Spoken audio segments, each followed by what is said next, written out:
بھی تھے لیکن مالدار صحابی کی بھی فہرست بنائی جا سکتی، جیسے عثمان ابن عفان، عبد الرحمن ابن عوف رضی اللہ عنہ، یہ سر فہرست بہت جس کو کہیں گے ٹاپ موسٹ لیول کے صحابہ جو مالداری میں تھے. تو یہ ایک مرتبہ بیٹھے تھے اور روایت میں آتا ہے کہ ابراہیم بن عبد الرحمن کہتے ہیں، یہ ان کے بیٹے، اور کہتے ہیں کہ عبد الرحمن ابن عوف رضی اللہ عنہ کے سامنے ایک روز جو ہے کھانا لگایا گیا، آپ کو کھانا دیا گیا، تو کہنے لگے کھانا کھاتے کھاتے، مصعب بن عمیر جنگ جو احد میں شہید ہو گئے وہ مجھ سے زیادہ بہتر. کھانے کے وقت ہے، کھانا کھا رہے ہیں، کھانا دیا گیا، کہہ رہے مصعب بن عمیر مجھ سے زیادہ جو ہے آپ فرما رہے جو ہے جنگ جو احد میں شامل ہوئے اور شہید کر دیے گئے، وہ مجھ سے بہتر تھے، اپنے اسلام کے اعتبار سے، اپنے ایمان کے، مجھ سے بہتر تھے. پھر فرماتے اور کہتے ہیں لیکن جب ان کا انتقال ہوا تو ان کو ایک چادر نصیب. روایت میں آتا ہے کہ ایک ٹکڑا تھا کپڑے کا، سر پہ ڈالتے تو پیر کھلے رہ جاتے تھے، پیر کی طرف کھینچ دیتے سر کھل جاتا. تو اللہ کے رسول سے پوچھا کہ آپ صلی اللہ علیہ وسلم سے کہ اب کیسے دفن کرے؟ تو کہا کہ سر ڈھک دو اور پیروں پہ گھاس رکھ دو. تو سر ڈھک دیا گا، پیر پہ گھاس ڈال دی گئی. اور یہ بھی بہت مالدار انسان تھے، یاد رکھیے واقعے کا وقت نہیں، بہت مالدار. یہ کہہ رہے کہ مجھ سے بہتر تھے، اور جب یہ شہید ہوئے تو ان کو پورا کفن بھی چادر نہیں ملی. پھر کہتے آگے بڑھ کر کہ حمزہ بھی اسی طرح شہید ہوئے اور حمزہ کو بھی مکمل کفن نہیں ملا، یاد رکھیں. پھر اس کے بعد آپ کہنے لگے کہ نام لے کر کہا کہ وہ شہید ہوئے اور وہ بھی مجھ سے بہتر تھے، ان کو بھی کفن میں صرف ایک چادر، مطلب 3 چادر ہونا چاہیے، 3 کپڑا، تو ایک ہی چادر میسر ہوئی.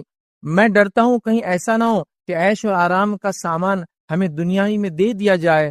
اور یہ کہہ کر آپ نے خوب رویا کہ کہیں عیش و آرام کا سامان ہم کو دنیا میں اللہ نہ دے دے اور آخرت ہماری کہیں سے برباد نہ ہو جائے. اور یہ کہہ کر آپ خوب روئے، حالانکہ آپ خوب مالدار تھے، مطلب حد سے زیادہ آپ کے پاس مال و دولت تھا، لیکن آپ ڈرتے تھے کہیں مال و دولت غالب نہ جائے، کہیں اس کا فتنہ مجھ پر غالب نہ جائے، کہیں اس کی وجہ سے میں دنیا مبتلا نہ ہو جاؤں اور اپنی آخرت کو برباد کر دوں. حالانکہ مجھ سے افضل لوگ دنیا میں تھے اور وہ اتنی غربت کے اندر دنیا سے چلے گئے. ٹھیک ہے، بہرحال ایک جس کو کہیں گے ایکسپیرینس تھا، ایک بہت مالدار انسان کا میں نے چاہا آپ کے سامنے رکھوں مال کے تعلق سے. اب آئیے، مال جو ہے کیسے فتنہ بنتا ہے، یا کن کی حالات میں فتنہ بن سکتا ہے. بہت مختصر ہم لیں گے کیونکہ بعد میں کچھ جنرل باتیں بھی اس کے اندر آئیں گی مال کے تعلق سے. تو مال کب فتنہ بن جاتا ہے، چند باتیں یا چند مقامات آپ کے سامنے رکھتا ہوں، یاد رکھیے. سب سے پہلے مال فتنہ کب بنتا ہے اور کن لوگوں کے لیے بنتا ہے؟ جب مال کی محبت اللہ اور اس کے رسول کی محبت سے ایکسیڈ کر جاتی ہے، مال فتنہ بن جاتا ہے. مال کی محبت دلوں میں اتنی زیادہ آ جاتی ہے کہ پہلے مال کا خیال آتا ہے، پھر دین و ایمان کا خیال آتا ہے. جیسا مثال کے طور پر میں نے یہ پروڈکٹ بنا دیا، اب پبلک میں بیچنا ہے، ارے بھائی پروڈکٹ لیکن حلال نہیں ہے، ارے بعد میں سوچیں گے نا، پہلے بیچو. تو آپ نے اللہ اور اس کے رسول کی تعلیمات بعد میں، پہلے مال پیسہ آنے دو، پہلے بعد میں ساری چیزیں دیکھیں گے کیا ہوتا ہے، کس کو نقصان ہوتا ہے، کون مرتا ہے، کون جیتا ہے، پہلے پیسہ آنا چاہیے. تو جس نے پیسے کو اپنا معبود بنا لیا، عام زبان میں کہوں گا، پیسے کو کتاب و سنت پہ مقدم رکھا، مطلب قرآن و حدیث پہ مقدم رکھا، اللہ اور اس کے رسول سے زیادہ محبت اس سے کی کہ اس کے مطابق ساری چیزیں ہوں گی، جو یہ جس کے ذریعے آئیں گا اس کے ذریعے ہم کام کریں گے، یہ جس سے دور ہو رہا ہم بھی وہ کام کو چھوڑ دیں گے، پیسہ جو بولیں گا وہ کریں گے، پیسہ جہاں سے آئیں گا وہیں کریں گے. تو یاد رکھیے یہ سب سے پہلا یا سب سے پہلی وجہ ہے جس کی وجہ سے مال فتنہ بن جاتا ہے، جب اللہ اور اس کے رسول کی محبت سے زیادہ مال کی محبت دلوں میں ہو جاتی ہے. اور یہ میں افسوس کے ساتھ کہہ رہا ہوں، ہم لوگوں کے دلوں میں یاد رکھیے آج مال کی محبت سب سے افضل محبت ہے. ارے بھائی فلاں چیز آپ کر رہے ہو لیکن وہ زمین صحیح نہیں ہے، وہ فلاں کا حق تھا، وہ یہ کی گئی نہیں، وہ سب جانے دو، اس سے فلاں ہو رہا ہے نا تو مجھے کرنا ہے. ارے آپ جو وہاں سے وہ کر رہے ہیں لیکن وہ آپ کا حق نہیں، آپ کیسے لے رہے؟ بس پیسہ آ رہا ہے نا تو مجھے کوئی لینا دینا نہیں، اسے بہنوں کا حق جا رہا ہے یا میری پھوپھیوں کا اب تک حق نہیں ملا وراثت، مجھے کوئی پرواہ نہیں، وہ دولت میرے پاس آنا چاہیے، تو بس یہ میرے لیے کافی ہے، باقی سب دیکھا جائے گا. سمجھے آپ؟ تو یہاں اللہ اور اس کے رسول کی تعلیمات سے زیادہ آپ کس کو ترجیح دے رہے ہیں؟ مال کو دے رہے ہیں. تو یہ مال پھر ہو گیا سب سے پہلی وجہ، یہ فتنہ بن گیا ہمارے لیے. تو مال فتنہ نہیں ہے، لیکن وہ لوگ جو مال کو اللہ اور اس کے رسول سے زیادہ چاہتے ہیں.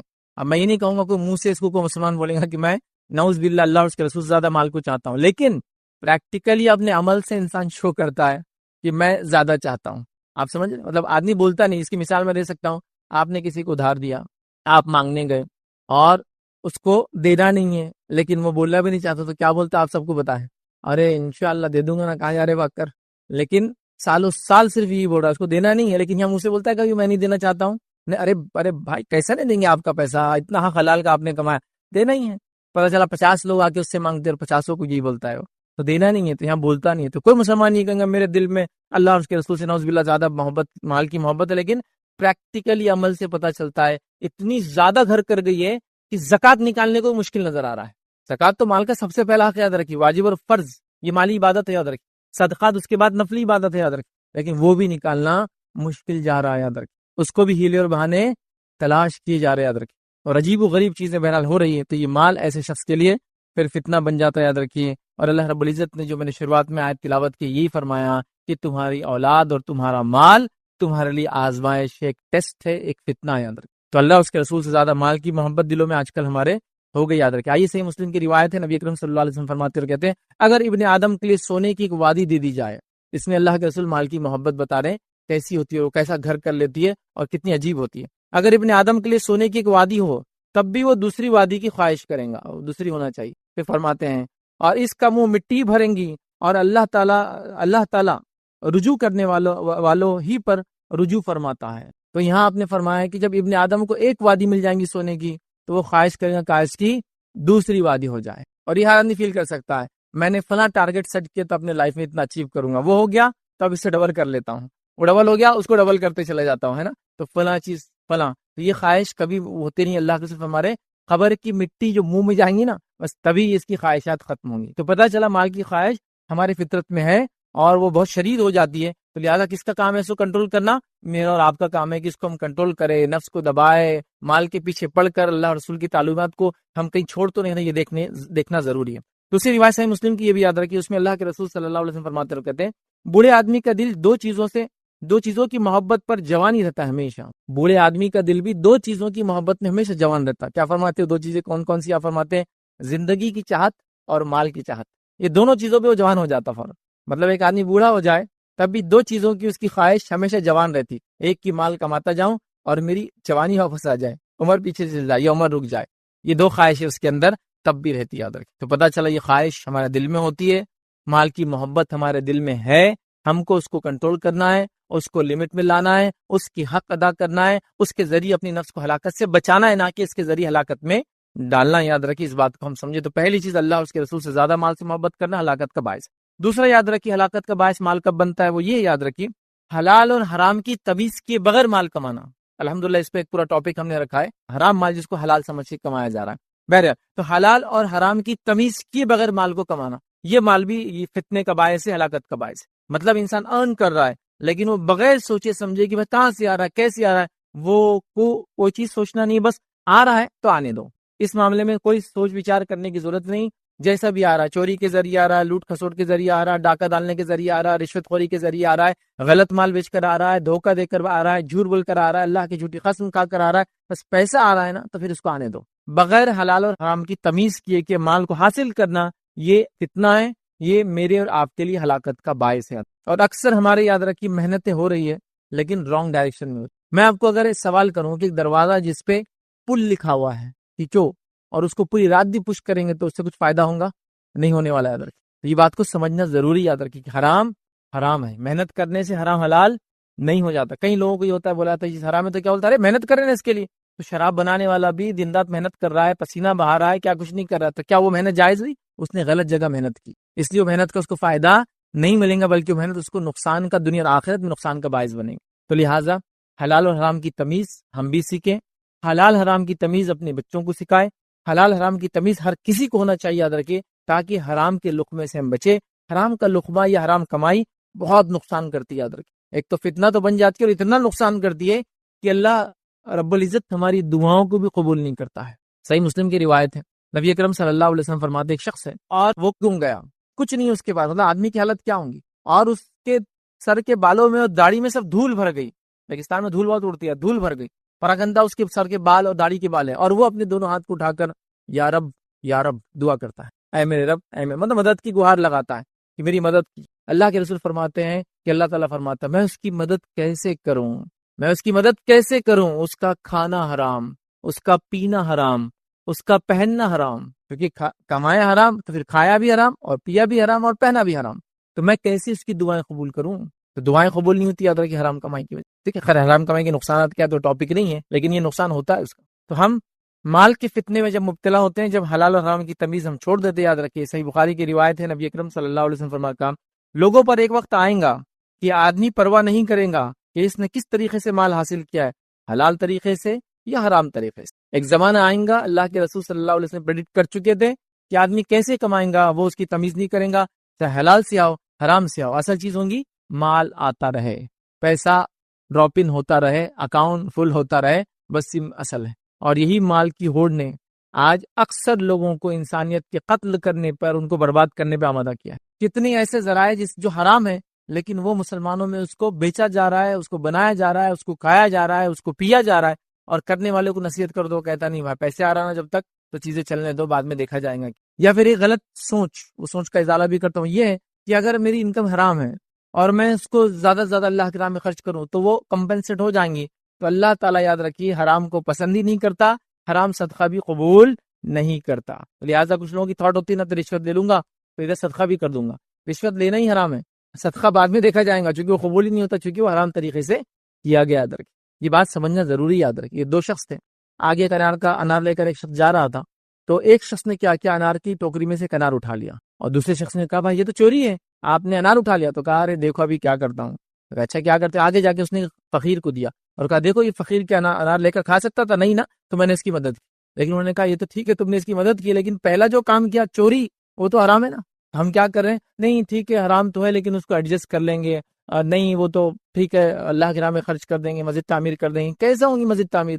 کیسے آپ کسی یتیم اور غریب کو پیسہ دے سکتے؟ وہ قبول ہی نہیں ہوتا ہے. ٹھیک ہے اس کو تو اس کا فائدہ ہو جائے گا، لیکن آپ کا جو ہے صدقہ قبول نہیں ہوا. یاد رکھیں. تو لہٰذا حلال اور حرام کی تمیز کے بغیر مال کمانا، یہی مال یاد رکھیے میرے اور آپ کے لیے فتنے کا باعث بنتا ہے. یاد رکھیے. اسی طرح یاد رکھیے مال یاد رکھیے جو ہلاکت کا باعث بنتا ہے، جو فتنہ بنتا ہے، اس میں تیسری شکل یاد رکھیے فضول خرچی کرنا. ٹھیک ہے ایک انسان نے حلال ڈھنگ سے کمایا، رائٹ سورسز سے اس نے ارن کیا، لیکن اسپینڈنگ، ہم مسلمانوں میں سے میں یہ تو نہیں کہوں گے کہ اکثر لوگ حرام کماتے ہیں، الحمدللہ امت بہت سوچ سمجھ کے کماتی ہے، لیکن آج جو جگہ خرچ ہو رہا ہے وہ بغیر سوچے سمجھے خرچ ہو رہا ہے. یہاں تو اسپینڈنگ میں تو حرام میں ہم جا رہے ہیں.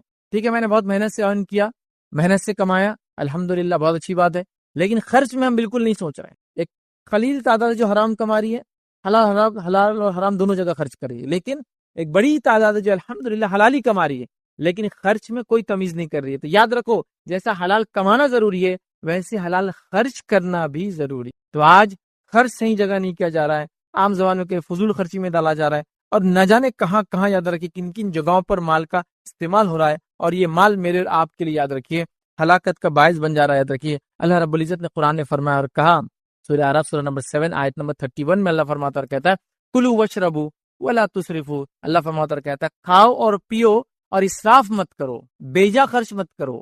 ٹھیک ہے اللہ تعالیٰ بیجا خرچ کرنے والوں کو پسند نہیں کرتا.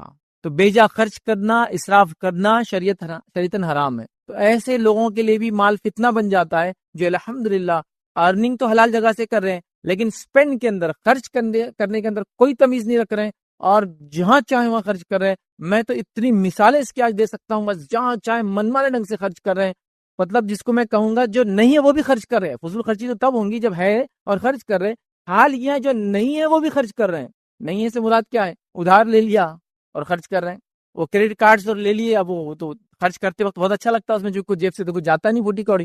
دیتے وقت تو اصل نوٹیں لگتی جو اندر ڈالنا پڑتی لے جا کے مشین میں یا بینک میں جمع کرنا پڑتی، تب پھر خلائی کھل جاتی. پھر ایک کارڈ سے دوسرے کارڈ پہ، دوسرے کارڈ کا تیسرے کارڈ سے پیمنٹ چل رہا ہے، اس کا نکال کے اس کو دیا جا رہا ہے. یہ سب تماشا چل رہا ہے پورے ماحول میں. کیوں؟ فضول خرچی، اسراف، غلط جگہ خرچ کرنا، حرام چیزوں پہ خرچ کرنا، کبھی کبھار حلال چیزوں پہ خرچ کرنا، لیکن اتنا لمیٹڈ خرچ کرنا وہ بھی مسئلہ ہو جاتا ہے. اور فضول خرچی میں ہم میں سے کوئی بھی آج بچا نہیں ہے.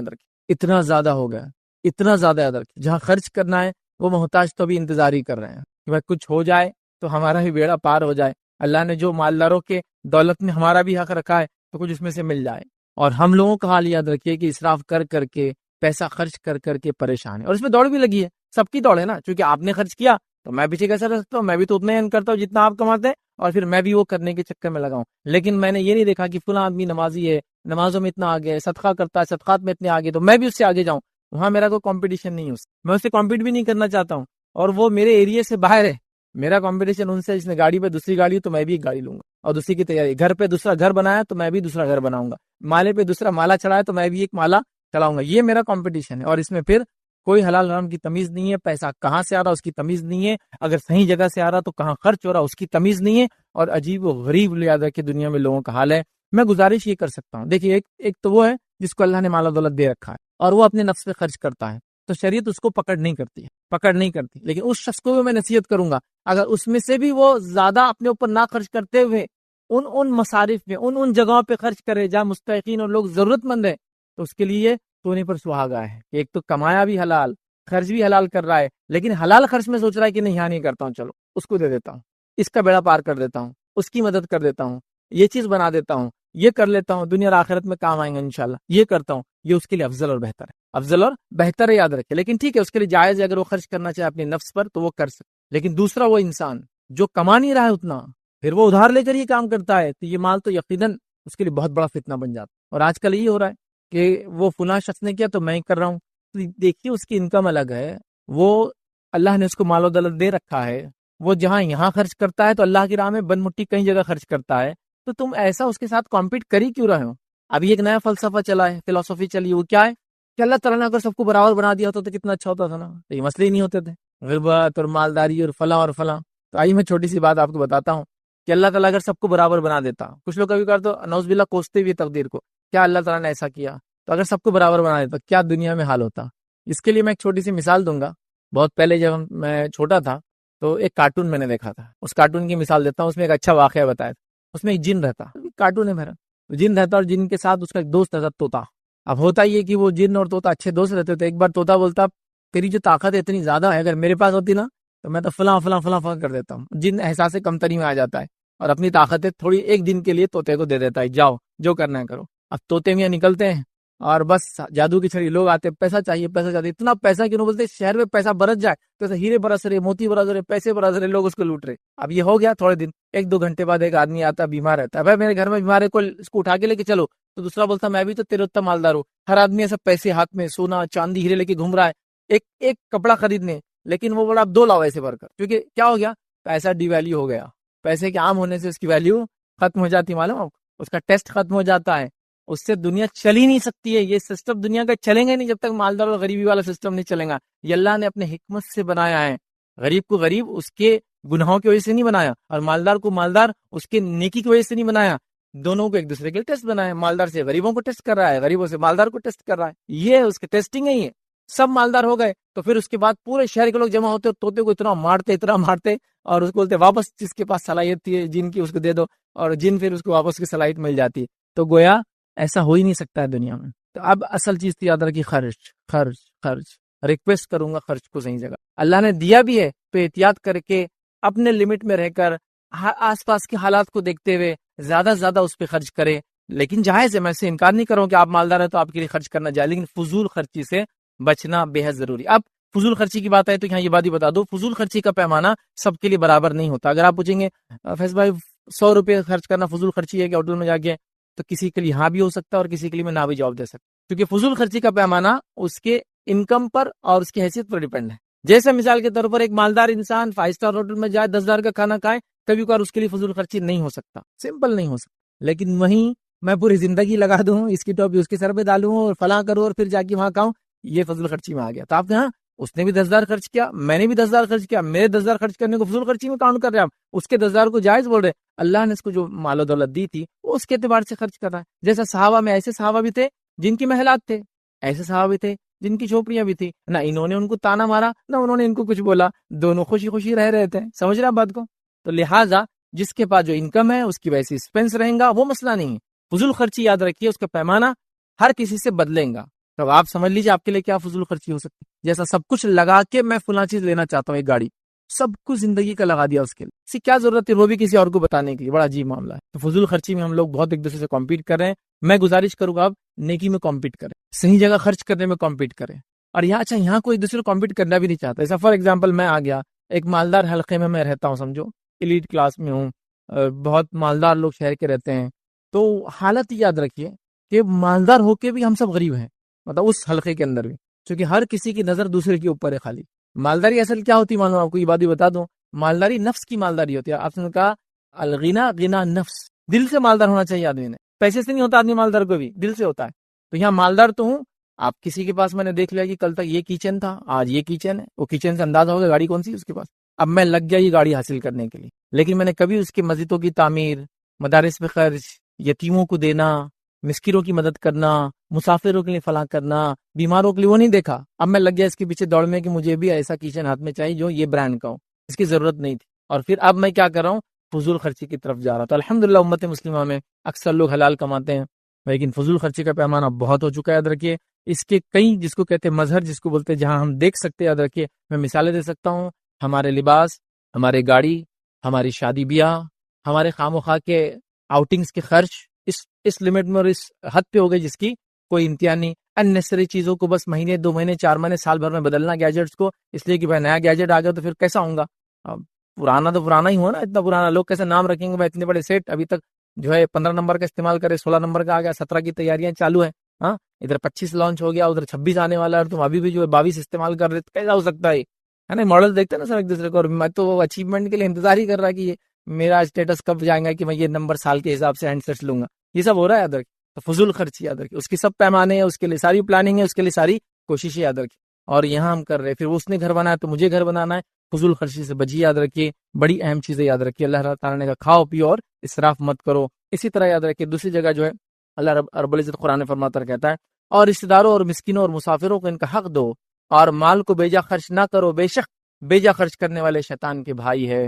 اور اللہ رب العزت فرماتا ہے اور شیطان اپنے رب کا ناشکرا ہے، تو لہٰذا بیجا خرچ کرنے سے ہم کو منع کیا گیا. اسی طرح اللہ کے رسول صلی اللہ علیہ وسلم فرماتے ہیں، کہتے ہیں ایک شخص رسول اکرم صلی اللہ علیہ وسلم کی خدمت میں حاضر ہوا اور اس نے عرض کیا کہ میں فقیر ہوں، میرے واسطے کچھ بھی مال وغیرہ موجود نہیں ہے اور ایک یتیم بچے کی جو ہے میرے اوپر کفالت ہے. تو آپ صلی اللہ علیہ وسلم فرمایا کہ پھر کفالت ہے، اس کے پاس اگر یتیم میں کچھ پیسہ ہے تو اتنا لے لے جتنے کی تجھے ضرورت ہے. یاد رکھیے اور اس سے زیادہ نہ لینا، ٹھیک ہے، کیونکہ وہ فضول خرچی میں آ جائیں گا. مطلب جو حد ہے اتنی تم لے لو، اس سے زیادہ نہیں لینا ورنہ وہ فضول خرچی میں آئیں گے. یاد رکھیے. آئیے آگے بڑھتے ہیں. تو فضول خرچی سے ہم نے دیکھا یہ بھی ایک وجہ مال فتنہ بن جاتا ہے. چوتھی چیز یاد رکھیے مال خرچ نہ کرنا اور کنجوسی کرنا، یہ بھی مال کا فتنہ ہے. آپ کے پاس مال و دولت ہے، ایک ہے فضول خرچ، اسپینڈ تھرفٹ، وہ برباد کر رہا ہے، مال جلا رہا ہے، یا دوسرا ہے خرچ ہی نہیں کر رہا ہے. اور بخیلی کے اندر خاص طور سے زکوٰۃ کا نہ دینا، اور بخیلی کے اندر خاص طور سے اللہ نے جن کی حق رکھی وہ نہیں رکھنا، یہ بخیلی ہے. ایک انسان اگر اپنے مال کی زکوٰۃ نکالتا ہے اور اللہ نے جن کی حق رکھا ہے دیتا ہے تو اس کو آپ کنجوس نہیں بول سکتے. پھر وہ کفایت شعر ہے. اس کے بعد کفایت شعری اور کنجوسی میں بہت تھوڑا سا ڈفرنس رہ جاتا ہے، بہت چھوٹی سی لائن ہے. ایک آدمی زکوٰۃ دیتا ہے اپنے مال کی، ایک آدمی جو جن کا حق ہے وہ سب دیتا ہے، اس کے بعد وہ ایک پوٹی کوڑی کہیں خرچ کرتا ہے.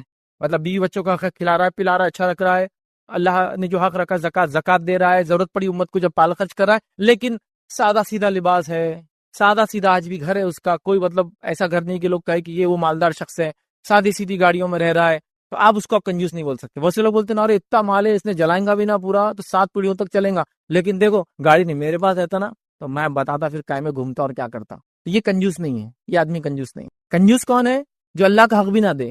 کنجوس کون ہے؟ جو اللہ نے جن کا حق رکھا ہے ان کو نہ دے. ماں باپ پہ خرچ نہیں کر رہا ہے، زکوٰۃ نہیں دے رہا ہے، بیوی بچوں پہ خرچ نہیں کر رہا، ترس رہے لوگ جن کو ضرورت ہے ان کو بھی نہیں دیتا ہے، یہ ہوئی کنجوسی. ورنہ ہمارے پاس کیا ہوتا ہے ایک آدمی کے پاس 10 چیزیں 11 نہیں لیا، اور کیا کنجوس ہے تو ٹھیک ہے وہ احتیاط کر رہا ہے، کفایت شعری کر رہا ہے، اسے مسئلہ نہیں آتا. ٹھیک ہے تو مال نہ خرچ کرنا اور کنجوسی کرنا یاد رکھیے. آئیے اللہ رب العزت قرآن میں کیا فرماتا ہے، سورہ آل عمران سورہ نمبر 3 آیت نمبر 180 میں اللہ فرماتا اور کہتا ہے جنہیں اللہ تعالیٰ نے اپنے فضل سے کچھ عطا کیا ہے اس میں وہ اپنی کنجوسی کو اپنے لیے بہتر نہ سمجھے. اللہ تعالیٰ نے اپنے فضل میں سے مال و دولت میں سے جب لوگوں کو دے رکھا ہے تو اللہ تعالیٰ فرما رہا ہے عطا کیا ہے، وہ اپنی کنجوسی کو اپنے لیے بہتر نہ سمجھے، مطلب کنجوسی کرنے کو اپنے لیے بہتر نہ سمجھے، بلکہ وہ ان کے لیے بدترین ہے، وہ ان کے لیے بری چیز یاد رکھے. ان قریب روز قیامت یہ اپنے کنجوسی کی وجہ سے توق ڈالے جائیں گے، مطلب اس کنجوسی کی وجہ سے جو مال انہوں نے بچایا اس کا توق ان کے گلے میں ڈالا جائے گا. آسمان اور زمین کی وراثت اللہ کی ہے اور جو کچھ تم کر رہے ہو اللہ تعالیٰ اس سے باخبر ہے.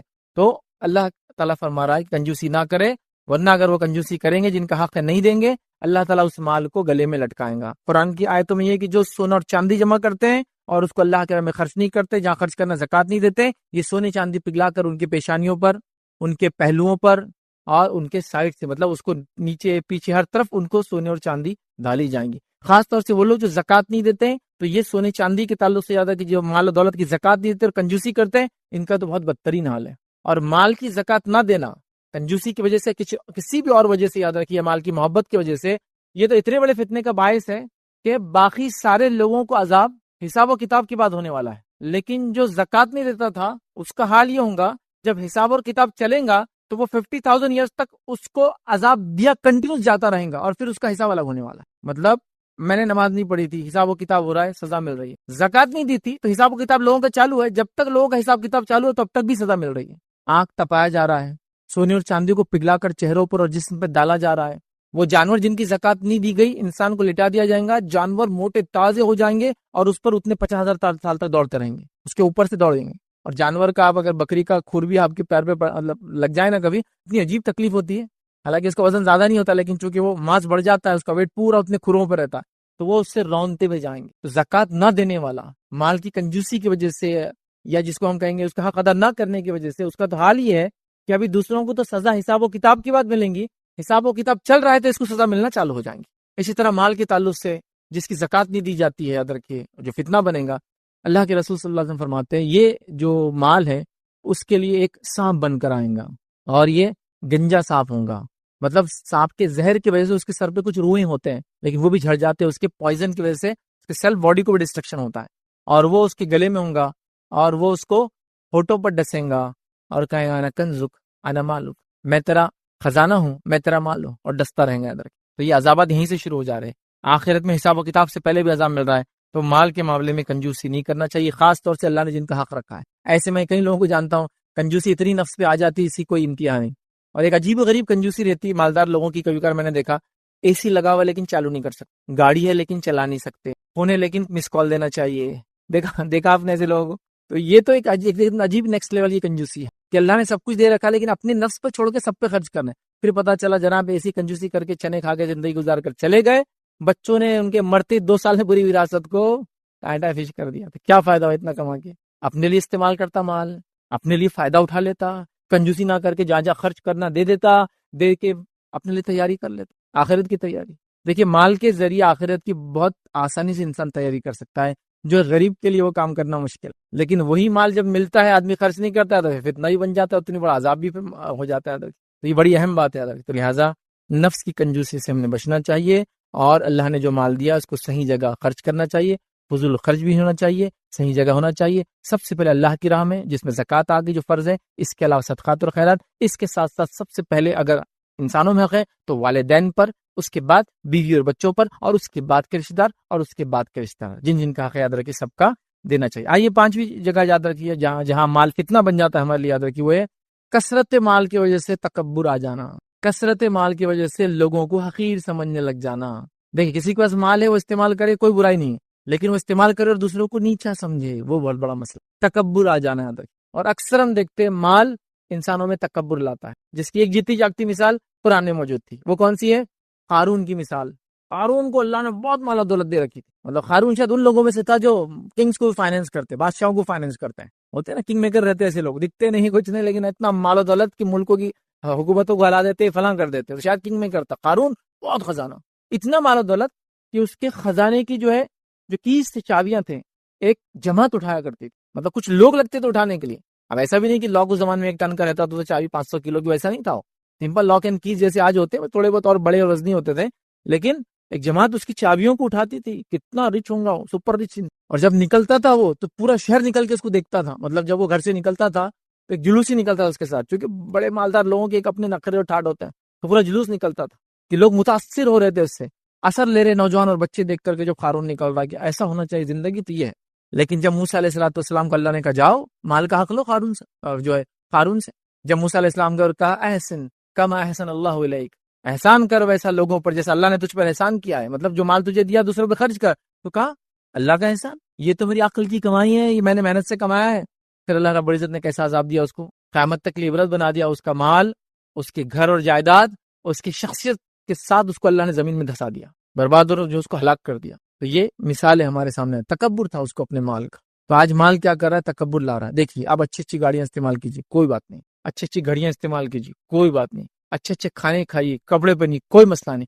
دوسروں کو حقیر مت سمجھیے, اپنے آپ کو ان سے افضل مت سمجھیے. پرابلم یہاں ہوتا ہے جب ہم کیا کریں دوسروں کو حقیر سمجھ رہے اس استعمال سے, یہ بڑا پرابلم ہے. اچھا وہ لوگ جن کو یہ چیز نہیں ملی ہے وہ کسی کے استعمال سے ان کو متکبر خود سے ڈکلیئر نہ کرے, یہ بھی بڑا مسئلہ رہتا. جس کے پاس مال نہیں ہے وہ سیلف بتا کے یہ متکبر ہے. اس نے کیسے تکبر, اس کی اتنی مہنگی گھڑی کیوں پہنا؟ مہنگی گھڑی پہننے سے اس کا تکبر ظاہر نہیں ہوتا, یاد رکھیے. اگر وہ مہنگی گھڑی پہن کر اپنے آپ کو آپ سے افضل سمجھ رہا ہے جب وہ متکبر ہوا. اگر وہ ایسا نہیں سمجھ رہا بھائی گھڑی ہے بس میں نے پہنا ہوا, آپ کیوں سمجھ رہے, تو یہ میرا مسئلہ ہے. تو یہ بھی ایک مسئلہ ہوتا ہے کہ ہم خود ڈکلیئر کریں کون متکبر ہے کون نہیں. یہ آپ نے ڈکلیئر میں نہیں کر سکتا, وہ دل کی کیفیت ہے, وہ دل کی کیفیت. لیکن یہ ہو جا رہی ہے. بچوں کے اندر آ جا رہا ہے میرا باپ اتنا مالدار ہے, باپ کے اندر آ جا رہا ہے کہ میں اتنا مالدار ہوں, بیوی بچے اس کے اطراف میں سب متکبر ہوتے چلے جا رہے ہیں. تکبر نہیں کرنا چاہیے, تکبر نہیں کرنا. کیوں نہیں کرنا ہے تکبر؟ خاص طور سے سنیے, متکبر لوگوں کو اللہ رب العزت جو ہے اللہ کے رسول فرماتے حدیث کے اندر جہنم میں ڈالیں گا. تو کیسے ڈالیں گا معلوم؟ جہنم متکبرین کو ان کو چونٹی بنا دیں گا. دنیا میں اکڑتے تھے نا, تو اللہ چوٹیوں کے اتنے چھوٹے چھوٹے جسم دے دیں گا ان کو, اور چوٹی بنا کے جہنم میں ڈالیں گا. چونکہ وہ تکبر کرتے, بڑا سمجھتے تھے. اور تکبر کیوں نہیں کرنا چاہیے؟ حدیث قدسی ہے, نبی اکرم صلی اللہ علیہ وسلم فرماتے اور کہتے ہیں تکبر اور عظمت یہ اللہ کی جو ہے یہ چادر ہے. اللہ فرماتا ہے حدیث قدسی ہے کہ تکبر اور عظمت, بڑائی, یہ اللہ کی چادر ہے. ٹھیک ہے, اور پھر اللہ تعالیٰ فرماتا ہے جو دونوں میں سے کوئی ایک بھی کام کریں گا میں اسے جہنم میں ڈالوں گا. تکبر اللہ کا حق ہے, اس نے اتنی بڑی کائنات بنائی, وہی ایک ذات ہے جو لائق ہے کہ وہ تکبر کرے, باقی کوئی نہیں کر سکتا. کچھ بھی نہیں کیا ہم نے, تو حالات یہ ہے کہ سڑک پہ چل رہے, تھوڑا سا پتھر آ گیا, منہ کے بل گرے, داتا بھی توڑ لیا, منہ بھی پھٹ گیا پورا. اتنی بھی حیثیت نہیں ہے کہ میں چل رہے تو زمین میں گڑا ہو جا رہا. اتنے بڑے سیٹ ہے کہ چلتے زمین گڑا ہو جاتا, بلڈنگ سائڈ دے دیتی ان کی گاڑی کو کہ ہٹ جاؤ انہوں آ رہے, کچھ بھی نہیں ہوتا, نتی کچھ چینج نہیں ہوتا آپ کے لیے, ہے نا. تو اس میں کچھ اسپیشل کچھ بھی نہیں رہا. ایک نعمت ہے جو زیادہ دی, مال کی دے دی, کسی کو جسم کی دے دی, کسی کو عقل اور علم کی دے دی, سب کو الگ الگ نعمت دی اللہ تعالیٰ نے. اس کو سمجھیے آپ, تکبر مت کی. تو تکبر, کبریائی, بڑائی, عظمت اللہ کی چادر ہے, یاد رکھیے یہ. اور جو بھی یہ کام کریں گے یاد رکھیے, چادر سمجھتے نا, ایک آدمی ہے وہ چادر اوڑھ کے جا رہا ہے, آپ سے چادر پکڑیں گے, کتنا برا رہا, رسپانس دیتا ہے آپ کو, جوابی کاروائی کریں گا. تو یہ اللہ کے لیے لائق ہے. اب اگر میں یہ کام کرتا ہوں تو میں اللہ کی حدود میں گھس رہا ہوں. نتیجہ کیا ہوگا؟ جو دونوں میں سے ایک بھی کام کریں گا وہ اللہ تعالیٰ فرماتا میں اس کو جہنم میں ڈالوں گا. تو لہٰذا تکبر نہیں ہونا چاہیے. مال ہے, عاجزی اختیار کیجیے. نعمت کو باقی رکھنے کا اصول کیا معلوم؟ عاجزی اختیار کیجیے اور ہمبل ہو جائیے, اور ہمبل ہو جائیے, اور ہمبل ہو جائیے. عبد الرحمن ابن عوف رضی اللہ عنہ کا واقعہ اگر دیکھیں گے, ان کی کئی سیرت کے واقعات آتے ہیں, اس میں یہ ہے جب غلاموں کے ساتھ بیٹھتے تو آئیڈینٹیفائی کرنا ممکن نہیں تھا کہ عبد الرحمن کون ہے اور عبد الرحمن کا غلام کون ہے. اتنے سادہ رہتے, مطلب یہ نہیں کہ پھٹے کپڑے پہن کے غلاموں کے جیسے رہ رہے, بٹ غلام کھا رہا ہے تو بھی ساتھ کھا رہے اس کے. اب کون آئیڈینٹیفائی کریں گے کوئی غلام کے ساتھ کھانا کھا سکتا مالک؟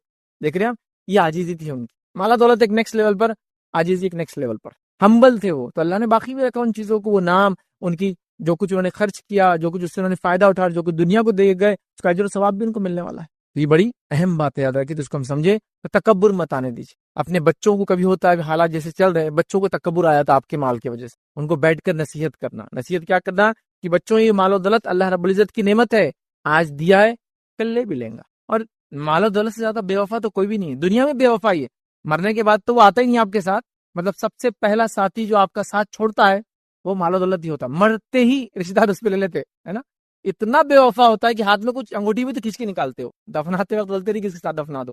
کھودتے بعد گڑھا اگر 10 روپے کا سکہ گر گیا تو بولتے ایک دم رک جاؤ, وہ سکہ نکالو, خبر بند کرے جیب میں سے, گر ایک منٹ نکالو. وہ نہیں جا سکتا ساتھ میں, کچھ نہیں جاتا ساتھ. اتنا بے وفا ساتھی, یاد رکھیں. اور اس کے لیے ہم لوگ سب کچھ کر رہے ہیں, یاد رکھیں. تو آپ تکبر کر رہے ہیں اس کے لیے, یہ بہت بے وفا ہے, یاد رکھیں. یہ آپ کی زندگی میں ہی آپ کا ساتھ چھوڑ کے چلے جاتا ہے کبھی کبھار. اور یہ بات ہم نے دیکھی, اللہ تعالیٰ نے لوگوں کو چھوٹے چھوٹے جو کام کرتے تھے آج بڑے بڑے مقامات پہ پہنچا دیا. اور اگر وہ اللہ کا شکر ادا کرے تو اللہ اس نعمت کو باقی بھی رکھ رہا ہے, نسل در نسل. ناشکری کر رہے ہیں تو اللہ تعالیٰ ان کا اس کو رائز اینڈ فال اپنے آنکھوں سے ہم دیکھ رہے ہیں. دیکھا ہوں گا آپ نے کہ پڑوسی تھے اتنے مالدار تھے, آج غربت کی زندگی, کبھی وہ زکوٰۃ مانگنے آ جا رہے, کبھی صدقات مانگ رہے. ہوتا ہے ایسا کہ کل وہ لوگ جو فلاں تھے, دیکھو آج اللہ نے اتنا دیا, آپ نے خوش ہونا چاہیے کہ دیکھو غلام تھا آج کتنا مالدار ہو. تو یہ ہوتا ہے ادھر کہ یہ مال جس کو کہیں گے بہت زیادہ جو ہے بے وفا ہے. چھوٹا سا واقعہ سنا تھا کہ ایک شخص اپنی بیوی کے ساتھ کھانا کھا رہا تھا, اور جب کھانا کھا رہا تھا تو فقیر آیا. تو جب فقیر آیا تو یہ شخص جس کے ساتھ بھی مطلب میاں بیوی کھانا کھا رہے تھے, تو اس شخص نے کہا, اس آدمی نے, کہ جاؤ وہ جو فقیر آیا اس کو کھانا دے دو. اس زمانے میں ایسا لوگ خامخواہ بھیک نہیں مانگتے تھے, اگر مانگتے تو جینوین ریزن ہوتا تھا. تو یہ اس کا یہ بھی خاتون اٹھی گئی اور اس کو کھانا دے کر آئی. جب کھانا دے کر آئی تو بہت مطلب اس کا چہرہ تبدیل ہو گیا تھا, چینج ہو گیا تھا. تو اس شخص نے, اس کے شوہر نے کہا کہ تمہارا چہرہ کیوں تغیر, ایک دم چینج ہو گیا, تھوڑا خوش تھی اور ایک دم وہ ہو گیا. تو کہا وہ جو شخص مانگنے آیا تھا وہ میرا پہلا شوہر تھا, وہ میرا پہلا شوہر تھا, اور وہ آپ دیکھو بھکاری بن گیا بیچارہ, اور اس نے خاتون نے لے جا کے دی. تو جب اس خاتون نے واقعہ سنایا تو وہ اس کا شوہر بھی رونے لگا.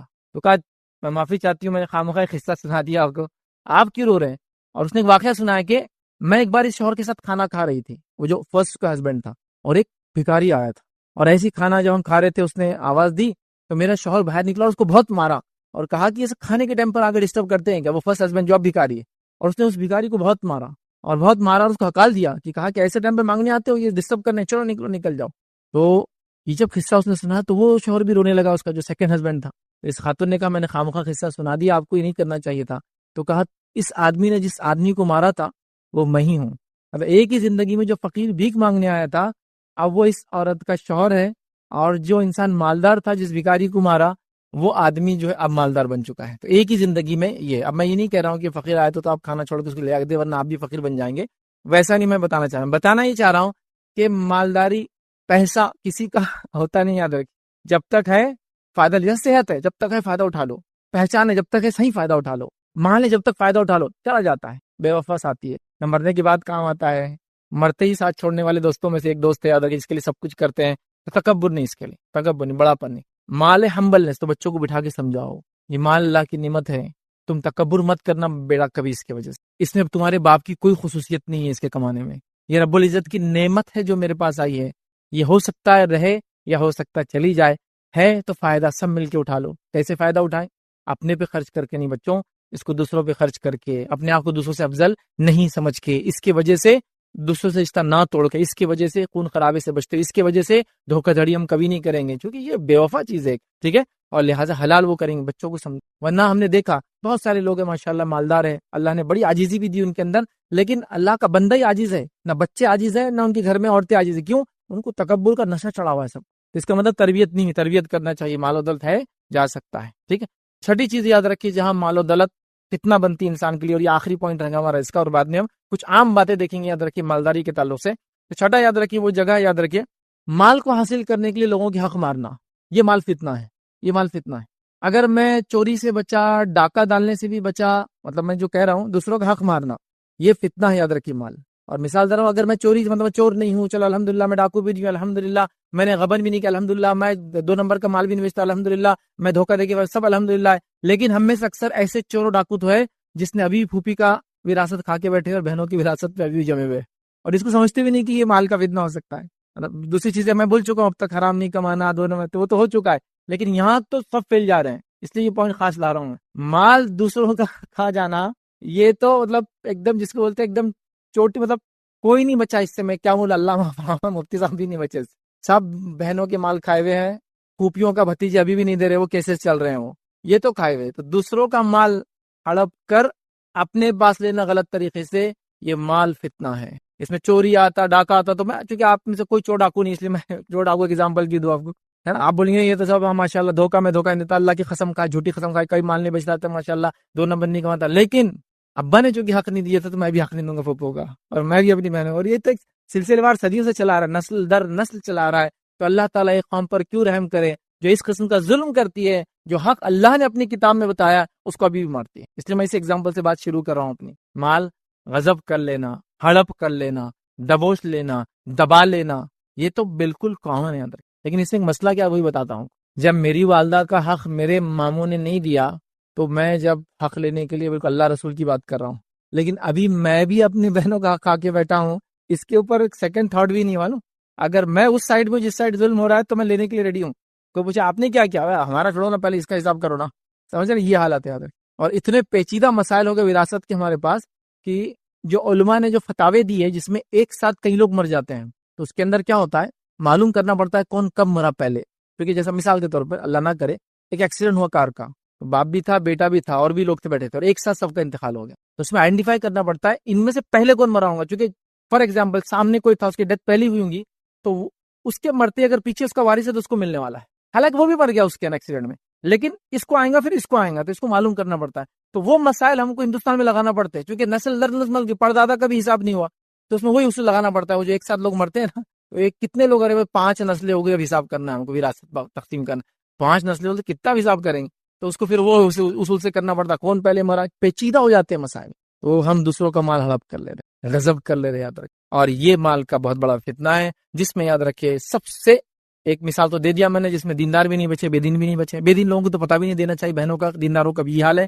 دوسرا یاد رکھیے جو بڑا فتنہ ہے، یاد رکھیے جو مال دوسروں غضب کرنا، وہ ہے زمینوں کا ہڑپنا. ہمارے پاس ایسے لوگ ہیں جو چتر چالاک، دھارکاری، تیسمار خان اور پتہ نہیں کیا کیا بن گئے. 5 سال میں یہاں پہنچ گئے. 5 سال میں یہاں کیسے پہنچ گئے آپ؟ 5 سال میں میں کیا کر رہا ہوں، خالی جگہ ڈھونڈ رہا ہوں، اس محلے میں کون سی ہے، بس خالی جگہ ملی کہ پیپرہ تیار کرنا چالو، پیپرہ تیار ہوئے کہ اس کا سیل چالو، اور ایک بار بک گئی کہ وہ ختم. اگر آ بھی گیا تو وہ پھر اس کو جگہ بیچنے نہیں دیں گے اپن اس کی، بولیں گے اتنے دن سے کہاں تھا تو، ہاں ابھی نہیں ہو سکتا، تو اب کتنے میں جگہ بکری، 100 روپے میں بکری تھی جگہ 30 روپیز میرے ہوں گے اس میں، پھر کیوں دے وہ تم کو، صرف وہ نہیں تھا بول کر۔ لیکن شریعت کیا بولتی ہے، ایسا کسی خالی زمین تو لے لو، یہ ہے نا، کرائے سے گھر میں گئے، خالی نہیں ہو آج تک، نماز روزے علامہ فہامہ بنے ہوئے گھوم رہے، لیکن لوگوں کی زمین ہڑپے ہوئے آپ، نہیں قانون ہے۔ میں بول رہا ہوں اللہ تعالیٰ نے حکم دیا کہ آپ کو، رسول اللہ صلی اللہ علیہ وسلم فرمانے کہ کسی کی ملکیت چینج ہو جاتی خالی آپ کے اس کے پاس رہنے سے، نہیں، واپس دو اس کو جگہ، 1000 سال بھی ہو گئے تو آپ کو واپس دینا پڑے گا، چونکہ وہ اس کی جگہ ہے۔ اور زمین کا معاملہ پیچیدہ کیوں ہے معلوم آپ کو، اس کی سزائیں بہت سخت ہے، سزائیں بہت سخت ہے۔ اللہ کے رسول صلی اللہ علیہ وسلم فرماتے ہیں جو شخص کسی کی بالش پر زمین ہتھیار لے، بالش پر، بالش کو سمجھتے ہیں ایک 8-9 انچ 10 انچ کا بالش ہوتا ہے، تو اللہ رب العزت روز قیامت 7 زمینوں کے برابر توق اسی گلے میں ڈالیں گے، 7 heavens، 7 زمینوں کے برابر توق ڈالیں گا گلے میں۔ 10 کلو کا کچھ ڈال کے گھومیے تو پتہ چلتا ہے اس کا وزن کیا ہوتا ہے۔ 7 زمین، مطلب زمین کا ویٹ کتنا ہوتا ہے ذرا نکالی تو صحیح، اتنا وزن اس کے گلے میں ڈالیں گے، یا ایک روایت میں اس کو 7 زمینوں کے وزن کے نیچے دبائیں گے اللہ تعالیٰ، اس نے جو زمین ماری تھی۔ اب ہمارے پاس تو دھارکاری آدمی ہے نا، میں دادا نے کھیت لیے تھے کتنا، 1 ایکڑ، اب 2 ایکڑ ہے ماشاء اللہ۔ اچھا بازو کا کھیت بھی نہیں، کھیت نہیں لیے جی، دادا کی ٹیکنیک تھی، وہ بہت آگے کے آدمی تھے، وہ بندارے کو ادھر کر دیے، جھاڑ کو ادھر لگا دیے، فلاں یہ کر دیے، ادھر لا کے کچھ گاڑ دیے، ادھر لا کے فلاں کر دیے، ادھر لا کے ایک مزار بنا دیے، ادھر لا کے فلاں کر لیے، الحمدللہ 2 ایکڑ، اور کھا بھی رہے اس کو ماشاء۔ ایک بالش کا یہ حال ہے تو 1 ایکڑ کا افیکٹ کیا ہوگا اندازہ لگائیے، ایک بالش مارنے کی زمین کا اثر یہ ہے، 1 ایکڑ کا اثر کیا ہوگا، اور اس کو آپ دھارکاری اور اچھا سمجھ رہے ہیں، ہاتھ جوڑو اور جو اس کا مالک تھا اس کو واپس دو لے جا کر، اگر دادا کی نجات چاہتے ہو تو۔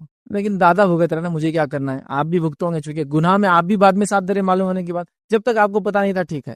انسان جب تک بالغ نہیں ہوتا ہے وہ حرام کمائی پہ پلتا ہے اپنے ماں باپ، اگر اس کا باپ حرام کما رہا ہے پوچھ نہیں ہے، ایک بار بالغ ہو جائے پوچھے پھر تو نے کیوں ہو کیا، آپ اگر اس کا ساتھ دیں گا مطلب تو حصے دار ہے اس کمائی کے اندر، بولنا چاہیے اس نے کہ اب میں نہیں کھا سکتا، آپ کا بڑا ہو گیا میں کماؤں گا، آپ حرام کماتے ہیں۔ زمین کا مارنا کتنا کم ہونا دے، حرام طریقے سے کمانا، پلاٹنگ ہوئی آئیڈیا سے بس لے لو، جتنا ہوتا باہر جتنا نکل سکتے نکلو، اندر رہو جتنا ہے اتنا لو، اس لیے کہ آخرت میں بہت بھاری چیز، بہت بھاری چیز، بہت بھاری چیز، سمجھو اس چیز ٹھیک۔ ایک روایت میں نبی اکرم صلی اللہ علیہ وسلم فرمایا کہ کوئی کسی پر ظلم کرے تو روز قیامت وہ جہنم میں جائیں گا، جنت اس کے لیے حرام ہو جائیں گی، جہنم اس کے لیے واجب ہو جائیں گی۔ صحابہ نے کہا ظلم کتنا، بتائیے وہ مطلب کتنا کرے، تو آپ کہہ رہے ہیں کہ جہنم واجب جنت حرام، کتنا ظلم، تو کہا پیلو کی لکڑی کے برابر ہے، مسواک کے برابر، مطلب یا تو مسواک کی قیمت کے برابر ظلم کرے تو مسواک کیا رہتی، مطلب ایک برش، ٹوتھ برش سمجھ لیجیے، ٹوتھ برش بھی اگر تم نے ناحق کیا تو یہ ہو رہا سزا، پیلو کی لکڑی کے برابر، سمجھ رہے ہیں؟ تو یہ ظلم میں کاؤنٹ ہوگا، جنت حرام ہو جائیں گی، جہنم واجب ہو جائے، زمینیں مار لے رہے ہیں، گھر دبا لے رہے ہیں، جائیدادیں دبا لے رہے ہیں، دکانوں میں سے نکل نہیں رہے ہیں، نکل جاؤ اللہ کے لیے، آخرت میں نجات پا جائیں گے۔ قتل کرنا، مال کے لیے قتل کرنا، ڈاکو دیکھی کیا کرے، قتل کر کے پیسہ لوٹ لے رہے ہیں، مختلف قسم سے قتل کر رہے ہیں، یاد رکھو، چوری کرنا یہ بھی حرام طریقہ ہے، اسی طرح جو ہے جھوٹ بول کر مال بیچنا، چھوٹی قسم کھا کر مال بیچنا، یتیم کا مال کھا لینا، رشوت کے ذریعے مال کھا لینا، اسی طرح جو ہے لوگوں کی عزت اچھال کے اس کے ذریعے کمانا، اسی طرح جو ہے وہ چیزیں جو انسانیت کو نقصان دیتی ہیں ان کو بیچ کر مال کو کمانا، کئی ذرائع لوگوں نے بنا لیا، یاد رکھیے، اور ایسا کمایا مال فتنہ ہے، فتنہ، تو اس چیز سے ہمیں بچنا چاہیے، یاد رکھیے۔ آئیے 6 چیزیں کہ مال کہاں کہاں فتنہ ہے وہ دیکھنے کے بعد آخری چند باتیں آپ کو مال کے تعلق سے رکھنے کی کوشش کروں گا۔ پہلی چیز یاد رکھیے، روز قیامت مال کے بارے میں سوال ہونے والا ہے۔ نبی اکرم صلی اللہ علیہ وسلم نے فرمایا ابن آدم، انسان کے قدم اللہ کے سامنے سے نہیں ہٹیں گے، کب تک؟ جب تک کہ وہ 5 سوالات کے جواب نہ دے دے۔ 5 سوالات کیا کیا ہے؟ زندگی کہاں لگائی، جوانی کہاں لگائی، مال کہاں سے کمایا، کہاں خرچ کیا، علم کتنا حاصل کیا اور کتنا عمل کیا۔ 5 سوالات پہ زندگی ہے، ٹوٹل ہیومن لائف، پوری انسانی زندگی صرف 8 سوالوں پہ ڈیپینڈ ہے، صرف 8 کوشچنس ہیں۔ جو بچے نیٹ کریک کر رہے ہیں، سی ٹی کریک کر رہے ہیں، تو 200 سے کم تو کسی میں بھی نہیں ہے، نیٹ تو 700 سے اوپر جا رہا ہے نا، الگ الگ ایگزامینیشن ہے۔ یہاں کتنے آنسرز کریک کرنا ہے، وہ کوشچنز کریک کرنا ہے 8۔ 3 کون سے ہیں؟ قبر میں۔ 5 کون سے ہیں؟ اٹھنے کے بعد۔ بس اتنا ہی ہے، صرف 8 کوشچن یاد رکھیے، اس سے پوری زندگی ڈیپینڈ ہے میری رات۔ تو یہاں اللہ تعالیٰ خود پوچھنے والا ہے، قدم جم جائیں گے روایت میں، مطلب ہل نہیں سکیں گا، اور جواب دینا ہے۔ زندگی کہاں لگا، جوانی، مال کہاں سے کمایا، کہاں خرچ، تو مال کہاں سے کمایا، کہاں خرچ کیا، فرشتے اس نام عمل نہیں، اللہ سیدھے پوچھنے والا ہے، آمنے سامنے ہونے والے ہیں، تو وہ بہت مشکل چیز ہے نا، ٹف کام ہے۔ تو بہرحال اس چیز کو ہمیشہ ذہن میں ہم رکھیں۔ دوسری چیز یاد رکھیں، دوسروں کے مال یا نافرمان لوگوں کے مال، یا وہ لوگ جو ہم پہ ظلم کرے ان کا مال، یا وہ لوگ جو غلط طریقے سے کما رہے ہیں یا غلط لوگ ہیں، ان کے مال کو دیکھ کر اپنے آپ کو غمگین نہ کرے کبھی کہ ان کے پاس اتنا میرے پاس کیوں نہیں، وہ قوم اتنی آگے جا رہی ہم کیوں نہیں جا رہے ہیں، اس سے غمگین نہیں ہونا کبھی مال کو دیکھا۔ ہوتے بہت سارے لوگ ڈپریشن کے شکار ہو گئے صرف مال کی کمی کی وجہ سے، کسی گناہگار کے مال کو دیکھ کر آپ ڈپریس مت ہوئیے۔ میں نے کئی لوگ بولتے سنا، ارے یار وہ تو کافر ہے پھر بھی اتنا ان کے پاس، ارے یار وہ تو گناہگار ہے، ان کا اتنا، ارے یار وہ تو فلاں ہے، ان کا اتنا، ہمارے پاس کیوں نہیں ہے؟ تو کسی کے مال کو دیکھ کے آپ پریشان مت ہوئیے، اس کی ضرورت بھی نہیں ہے یاد رکھیے، کیوں تو قرآن میں اللہ رب العزت نے اللہ کے رسول صلی اللہ علیہ وسلم کیا حکم دیا، کیا بیان کیا؟ سورہ توبہ سورہ نمبر 9 آیت نمبر 55 میں اللہ فرماتا کہتا ہے، سو تم ان کے مال اور اولاد سے تعجب نہ کرنا، اللہ یہی چاہتا ہے کہ ان چیزوں کی وجہ سے دنیا کی زندگی میں انہیں عذاب دے اور کفر کی حالت میں ان کی جانیں نکالے۔ تو تم ان سے پریشان مت ہونا دوسروں کو دیکھ کر، اللہ تعالیٰ یہی چاہتا ہے کہ اس مال کے ذریعے ان کو عذاب دے، حالانکہ مال میں نے کہا نعمت ہے، لیکن انہوں نے چونکہ غلط طریقے سے استعمال کر رہے ہیں، ایمان نہیں لا رہے مال کی وجہ سے، ایسے ہوا نا انبیاء کے زمانے میں جو بڑے مالدار لوگ تھے اکثر ایمان نہیں لائے، اس مال کے ذریعے ان کو عذاب دے آخرت، اللہ یہی چاہتا ہے۔ تو پریشان مت ہوئیے کہ بھائی مال کیوں نہیں ہمارے پاس، ہم بھی مالدار ہونا چاہیے تھا، ٹھیک ہے، اسے پریشانی میں تیسری چیز یاد رکھیے، مال کی ہرس دین کی خرابی کی وجہ بنتی ہے، یاد رکھیے، مال کمائیے، حلال مال کمائیے، اس کے لیے کوئی ہرس مت کیجیے، مال کی ہرس وہ جو ایک کے پیچھے لگے نا آج کل ہمارا، یہ جو کریں گا میں وہ کروں گا، یہ ہرس یہ دین کو خرابی کی وجہ ہے۔ نبی اکرم صلی اللہ علیہ وسلم کیا فرماتے ہیں، غور سے سنیے، اگر دو بھوکے بھیڑیوں کو بکری کے اگر جھنڈ میں چھوڑ دیا جائے وہ اتنا نقصان نہیں پہنچاتے جتنا نقصان، یاد رکھیے، مال کی ہرس انسان کو دین میں پہنچاتی ہے۔ اب یہ مثال کیوں دی گئی میں بات کو سمجھاتا ہوں۔ شیر جب شکار کرتا ہے، کہیں بھی اٹیک کریں گا، ایک جانور ماریں گا، اس کو کھاتا ہے، پورا نہیں کھایا تو چھوڑ کر جاتا ہے، پھر واپس آتا ہے، پھر اس کو کھاتا ہے، پھر جاتا ہے، پھر بھوک لگی پھر واپس آتا ہے، پھر کھاتا ہے، جب صاف ہوا تو چھوڑ دیتا ہے، کھا چکا بیٹھا ہے تو ہرن آ کے اس کے پیٹ پہ بیٹھ جائے وہ اس پہ اٹیک نہیں کرتا، بیٹھا رہتا ہے وہ۔ یہ سین آپ نے دیکھے ہوں گے نا آج کل شیر کے اطراف میں، وہ بھوکا نہیں، ابھی کھایا ہوا ہے تب اٹیک نہیں کرتا ہوں۔ لیکن بھیڑے کی خصوصیت یا خامی کیا معلوم آپ کو، اس کو کھانا ہے نہیں کھانا ہے، اگر اس کو چھوڑ دیا بکریوں میں جتنے بکریاں سب کو مار کے چھوڑ دیں گا، اس لیے بھیڑیے کی مثال دی جاتی ہے۔ دو بھوکے بھیڑیے، مطلب کمپٹیشن چل رہا دونوں میں، ایک بھی نہیں ہے، دو ہے، وہ تو کمپیٹ کر رہے، اس نے جتنوں کو مارا اس نے مارنا ہے۔ دو بھوکے بھیڑیے اگر بکریوں کے جھنڈ میں چھوڑ دیے جائے اتنا نقصان نہیں پہنچاتے جتنا مال جو ہے وہ دین کو نقصان پہنچا۔ تو مال ایک ٹیسٹ ہے، یاد رکھیے، اور اکثر لوگ اس ٹیسٹ میں فیل ہو جاتے، یہ بات بھی سن لیجیے، کیونکہ بہت خطرناک، یاد رکھے۔ تو مال جب ہے تو کنٹرول بھی بہت زیادہ ضروری، یاد رکھے۔ اسی طرح محتاج ہے لوگ، بھوکے ہیں لوگ، غریب ہے لوگ، پریشان ہیں لوگ دنیا میں، تو ان کو فائدہ بھی آخرت میں۔ کیسے فائدہ ہے؟ نبی اکرم صلی اللہ علیہ وسلم فرماتے ہیں، جامع ترمذی کی روایت ہے، آپ نے فرمایا محتاج مہاجرین دولت مند مہاجرین کے مقابلے میں 500 سال پہلے جنت میں جائیں گے۔ تو اللہ تعالیٰ جن کو دنیا میں مال نہیں دیا تو ان کو آخرت میں بینیفٹ دیں گا، اس کا کیا بینیفٹ دیں گا؟ دنیا میں محتاج تھے، تنگ دست تھے، پریشان حال تھے، مال کی کمی تھی، تو اللہ تعالیٰ 500 ایئرز بیفور جنت میں ان کی نعمتوں کو فائدہ اٹھانے دیں گا، کیونکہ دنیا میں بیچارے مال و دولت کی نعمت سے محروم کر دی گئی تھی۔ یہ اللہ کا ریوارڈ ہے ان لوگوں کے لیے، اللہ کمپنسیٹ کر رہا ہے اس کو۔ اور غریبی بہت عجیب چیز ہوتی ہے، یاد رکھیے، غریبی کہاں تک لے جا سکتی، خالی ایک مثال دوں گا، پوری واقعہ نہیں رکھتا، پورا واقعہ، غریبی کفر تک، زنا تک اور کئی گناہ تک لے جاتی۔ ارتداد ہو رہا ہے، بہت سارے لوگ اسلام چھوڑ رہے ہیں، غریبی اس کی بہت بڑی وجہ ہے۔ غریبی بہت کچھ کروا دیتی ہے، یاد رکھیں۔ حتیٰ کہ ایک انسان، وہ واقعہ پورا صحیح مسلم میں روایت ہے، 3 لوگ تھے، بارش ہوئی، جا کے گفا میں گئے، ایک پتھر آگے گر گیا، تینوں نے کہا چلو اپنے اپنے نیکی کا وسیلہ لیں گے آج۔ تو اس نے ایک آدمی نے کہا اے اللہ، میری ایک جو ہے چچا زاد بہن تھی اور میری اس پہ بری نظر تھی، میں نے اسے زنا کا آفر دیا، اس نے کبھی بھی انکار کیا، لیکن ایک بار غربت آ گئی، قحط پڑ گیا، بھوک مری آ گئی، وہ میرے پاس آئی اور کہا مجھے کچھ اناج دے۔ میں نے کہا اناج تو تبھی ملیں گا، کھانا جب ملیں گے جب میرے ساتھ منہ کالا کریں گی۔ وہ مجبور ہو گئی، اس نے کہا ٹھیک ہے کر لے۔ جب میں اس کے قریب گیا تو اس نے مجھ سے یہ جملہ کہا کہ اللہ کے لیے یہ مت کر۔ آخر تک وہ ریزسٹ کرتے رہے، لیکن مان بھی گئے، لیکن پھر ریزسٹ کری۔ تو اے اللہ، میں کر سکتا تھا، چونکہ بالکل اکیلا تھا اس ساتھ، میں نے تیری خاطر پیچھے ہٹ گیا، تیری خاطر پتھر تھوڑا سا ہٹ گیا۔ تو دیکھیے وہ غربت کی وجہ سے کہاں تک چلے گی بیچاری عورت۔ تو غریبی بہت کچھ کرتی ہے۔ ایک انسان دیکھیے غریب ہے، تو اللہ تعالیٰ اس کو اسپیشل کنسیشن دے رہا ہے، 500 ایئرس کا بیفور جا رہے ہیں، ایک انسان غریب ہے، دنیا میں دیکھیں نا، ایک انسان غریب ہے، آج کل کی مہنگائی اور جو حالات چل رہے ہیں، تو ایک انسان باپ ہے، غریب باپ ہے، تو وہ اس علاقے سے بھی نہیں گزرتا، بچے کو لے کے جا، مٹھائیوں کی دکان ہے، کپڑوں کی دکان ہے، چونکہ اس کو پتا ہے بچہ مانگے گا، اب مانگیں گا تو میں کہاں سے لا کے دوں گا، تو وہ دوسرے بائی پاسز لے رہا ہے، ادھر سے جا رہا ہے ادھر سے۔ تو غریبی نے کچھ نہ کچھ تو اس کو مجبور کیا، لائف سٹائل کلٹیل کیا، مطلب سمجھے نا، پھٹے ہوئے کپڑوں کو سی کر اس نے پہنا، کئی مصیبت سے گزر رہے ہیں۔ لیکن میری بات جو لوگ سن رہے ہیں اس میں سے کوئی لوگ غریب نہیں ہے، الحمدللہ۔ آپ لوگ جو سن رہے ہیں، ہاں آپ دوسروں سے کمپیئر کریں گے تو غریب ہے، پھر میرا پڑوسی تو 10 کروڑ کا مالک ہے، میں تو 1 کروڑ کا مالک ہوں، میں غریب ہوں، 10 ٹائمز غریب ہوں اس سے۔ تو یہ تو سیلف لیوی غریبیاں ہیں، یہ چھوڑو پھینکو۔ یہ اچھی صحت دی اللہ نے، اچھا جسم دیا، امن والا علاقہ دیا، گھر میں کھانے کو ہے، آپ مالدار ہے، ختم۔ جب میں آج کے زمانے میں کہتا ہوں جو آدمی اپنے پاس یہ حیثیت آج رکھتا ہے کہ جو کھانا کھانا چاہتا ہے اس کا اتنا پیسہ ہے، وہ مالدار ہے۔ آج میرا دل بولتا ہے یہ کھا لوں، چل لے لیتا جا کے، ٹھیک ہے ہفتے میں ایک ہی بار لے سکتا، لیکن لے سکتا ہوں، مہینے میں ایک بار جا سکتا ہوں، جاؤ، تو آپ مالدار ہے، پھر ابھی غریب نہیں ہے آپ۔ غریبی کیا ہوتی ہے؟ صحابہ کے دور میں چلے جائیے۔ غریبی وہ ہوتی ہے. غریبی کیا دیکھنا تو افریقہ چلے جائیے کہ لوگوں کو کھا گئے بھوک مری کی وجہ سے, وہ ہے غریبی. غریبی کیا دیکھنا ہے, ایسے علاقوں میں جائیے کہ آپ ایک کپڑا دیں گے, ساڑی وغیرہ کامن یہاں پہنی جاتی ہے, تو آپ دیکھیں گے 2 عورتیں اس کو پہن رہی کاٹ کے بغیر میریوں کے. میریوں سے کیا ہوتا ہے, چلنے میں آسانی ہوتی ہے نا, تو اس کو بڑی ساڑی لگتی, تو خالی سا گول لپٹتے جیسا لنگی ایسا لپٹ لیتے, وہ غریبی نیکسٹ لیول. تو بہر الحمدللہ اللہ نے بہت کچھ دیا آپ تمام لوگوں کو, لیکن جس نے واقعی میں غربت سے گزارا ہے 500 سال پہلے جنت میں جلدی جائیں گا.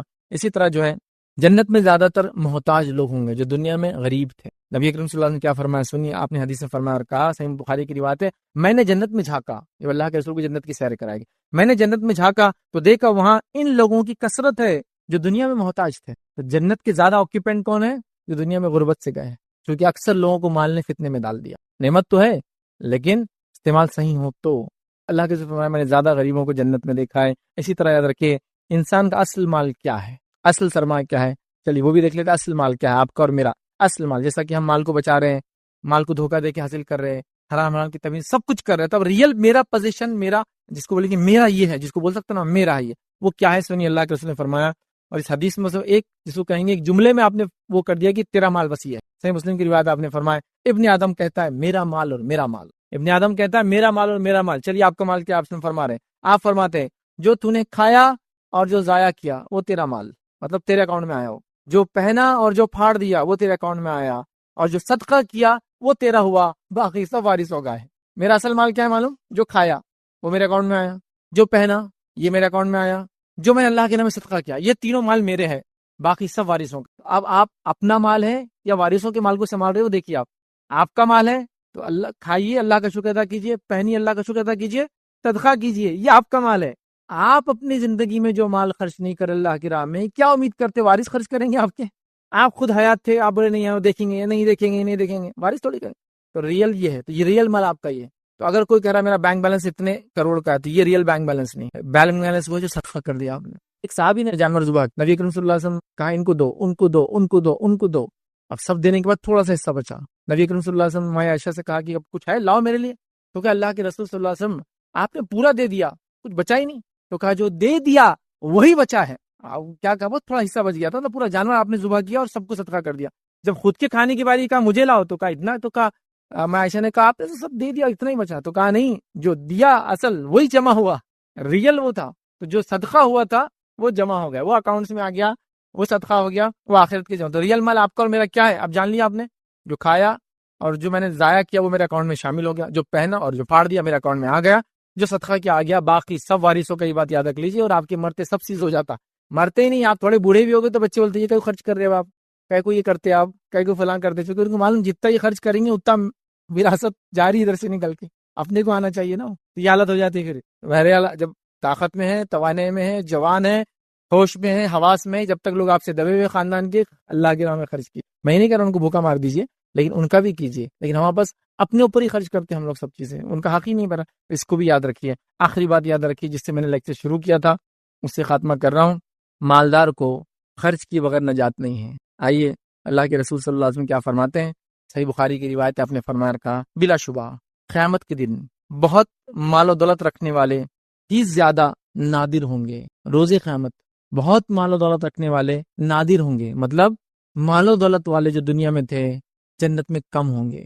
نادر مطلب کم ہونا. جنت میں آپ نے جھانکا, غریبوں کو پایا, محتاجوں کو پایا. بہت کم مال و دولت والے نادر ہوں گے, اس لیے کہ مال فتنے میں ڈال دیتا ہے. تو آپ فرما رہے دولت رکھنے والے زیادہ نادر ہوں گے, مگر جس سے اللہ نے دولت دی, اب کون بچ سکتا ہے اسے, جس سے اللہ نے دولت دی, اس نے اپنے دائیں سے اور بائیں سے اور پیچھے سے اور ہر طرف سے دولت کو جو اللہ کے راہ میں لٹا دیا. تو فرمایا آپ لٹا دیا اور اس مال سے بھلائی کما لی, بس وہ بچ جائیں. اس لیے میں نے کہا مال و دولت اگر کسی کے پاس ہے, خرچ کیے بغیر نجات نہیں ہے. تو خوب خرچ کیجئے, یہ اصل آپ کا سرمایہ بھی ہے, یہ آپ کا ایسٹ بھی ہے, یہ آپ کی ریئل دولت بھی ہے, یہی فائدے مند ہے. ورنہ پھر ہمارا مال ہمارے لیے فتنہ بن جاتا ہے, یاد رکھیے. لہٰذا یہ بڑی اہم چیز ہے, یاد رکھیے. مال فتنہ کب بنے گا, جو کہ نوجوان سن رہے, آگے بھی سنیں گے, جب نوجوان مال کمائیں گے, ہے نا. کیونکہ آج کل نوجوان جس روش میں چل رہے ہیں تو ان کو صبح اٹھانا پڑا کہ اٹھو بچوں ظہر ہو گئی. کماؤں گے تو مال کا فتنہ, مال کی بات ہوں گی, خرچ کی بات ہوں گی, ساری چیزیں ہوں گی. تو یہاں کیا ہو رہا ہے, کہیں میرے لیکچر کو سن کے جو عیدی ہے وہی بول رہا اچھا ہی ہوا اپن کمانے کے چکر میں جا رہی نہیں. فیض بھائی نے بول دیے مال فتنہ ہے. امی سن لو, 500 سال پہلے جنت میں جانا ہے تو میرے کو ایسے ہی رہنے دو, میں ایسا رہوں گا تو کامیاب انسان بنوں گا. ہاں ان لوگوں میں شامل ہو جاؤں جلدی جائیں گے؟ نہیں، اللہ نے صلاحیت دی تھی، تو نے کمایا نہیں، صلاحیت دی تھی کما کے اللہ میں خرچ نہیں کیا، اس کا بھی زوال ہے، اس کا بھی زوال ہے، معلوم آپ کو؟ جو کما سکتا ہے وہ نہ کمائے تو یہ ظاہر سی بات ہے ایک نیکی اور ثواب کا کام اس نے ضائع کیا ہے نا۔ تو بہرحال اس لیے کہہ رہا ہوں، لہٰذا مال فتنہ ہے، لیکن اللہ ان کو بچا لیتا ہے جو اس کی راہ میں اس کو خرچ کرتے ہیں، اور جو خرچ نہیں کر کے باقی میں نے جو پوائنٹس رکھے وہ کرتے ہیں تو مال پھر ان کے لیے فتنہ بن جاتا ہے۔ تو مال نعمت ہے، اس کا اگر صحیح استعمال ہو تو مال زحمت ہے، اگر اس کا غلط استعمال ہو تو بس یہ کہہ سکتا ہوں مال وہ ذریعہ ہے جس کے ذریعے انسان بہت جلدی جنت میں بھی جا سکتا ہے، مال وہ ذریعہ جس کے ذریعے انسان بہت زیادہ گہرائی میں جہنم کی بھی جا سکتا ہے۔ صحیح استعمال کیا جنت کی مقامات پا لیا، غلط استعمال کیا جہنم کی گہرائی کو بہرحال حاصل کیا۔ تو لہٰذا مال کمائے، حلال کمائے، صحیح طریقے سے کمائے، صحیح طریقے پہ خرچ کرے، زندگی میں خرچ کرے، اپنے اوپر جن کا اللہ نے حق باندھا ان پہ خرچ کرے، زکوٰۃ کو ادا کرے اور صدقات اور خیرات کرے، تاکہ جب آنکھ بند ہو تو آخرت میں یاد رکھے اس کا فائدہ ہم اٹھا سکے۔ اسی پہ اپنی بات کو میں ختم کروں گا۔ اللہ رب العزت سے آخر میں دعا کہ اللہ سبحانہ تعالیٰ مال کے ہر قسم کی فتنے سے امت مسلمہ کی جو حفاظت کرے، اور ہم تمام کو جو ہے جو نعمت تو نے دی ہے ان نعمت کا شکر ادا کرتے ہوئے اس کا فائدہ اٹھاتے ہوئے دنیا کی بہترین زندگی عطا کرنے کی توفیق عطا فرما، اور آخرت کے اندر ہمیں ان تمام چیزوں کو نجات کا ذریعہ بنا۔ جب تک ہمیں زندہ رکھ اسلام اور ایمان پر زندہ رکھ، خاتمہ ہمارا ایمان پر ہو۔ آخر دعوانا الحمدللہ رب العالمین، سبحان ربک رب العزت عما یصفون وسلام علی المرسلین والحمدللہ رب العالمین۔ جزاک اللہ خیر۔ یہ تھے جناب ایڈوکیٹ فیض سید صاحب، جنہوں نے کافی بہترین انداز میں مال کا فتنہ اس عنوان کی آپ لوگوں کے سامنے وضاحت کی۔ اسی طرح ہم سوال جواب کے مرحلے کی طرف بڑھتے ہیں۔ سوال جواب کے مرحلے کے لیے جینٹس میں مرد حضرات کے لیے میرے دائیں جانب ایک مائک لگایا گیا ہے، جن کسی کو بھی سوالات پوچھنا ہو تو وہ یہاں پر قطار لگا سکتے ہیں۔ کوشش کریں مرد حضرات میں سے بھی خواتین میں سے بھی کہ جو کوئی سوال پوچھ رہے ہوں سوال عنوان پر ہوں۔ اسی طرح سے جو کوئی بھی سائل ہو، سوال کرنے والا ہو، وہ سب سے پہلے اپنا نام اور پیشہ ضرور بتائیں۔ اسی طرح سے خواتین مائک پر بھی سوال کر سکتے ہیں، اور مائک کے علاوہ وہ چیٹس کے ذریعے سے بھی سوالات پوچھ سکتے ہیں۔ اور جو کوئی بھی لوگ آن لائن اس کانفرنس کو دیکھ رہے ہیں وہ بھی کمنٹس کے ذریعے آن لائن اپنے سوالات کو پوچھ سکتے ہیں۔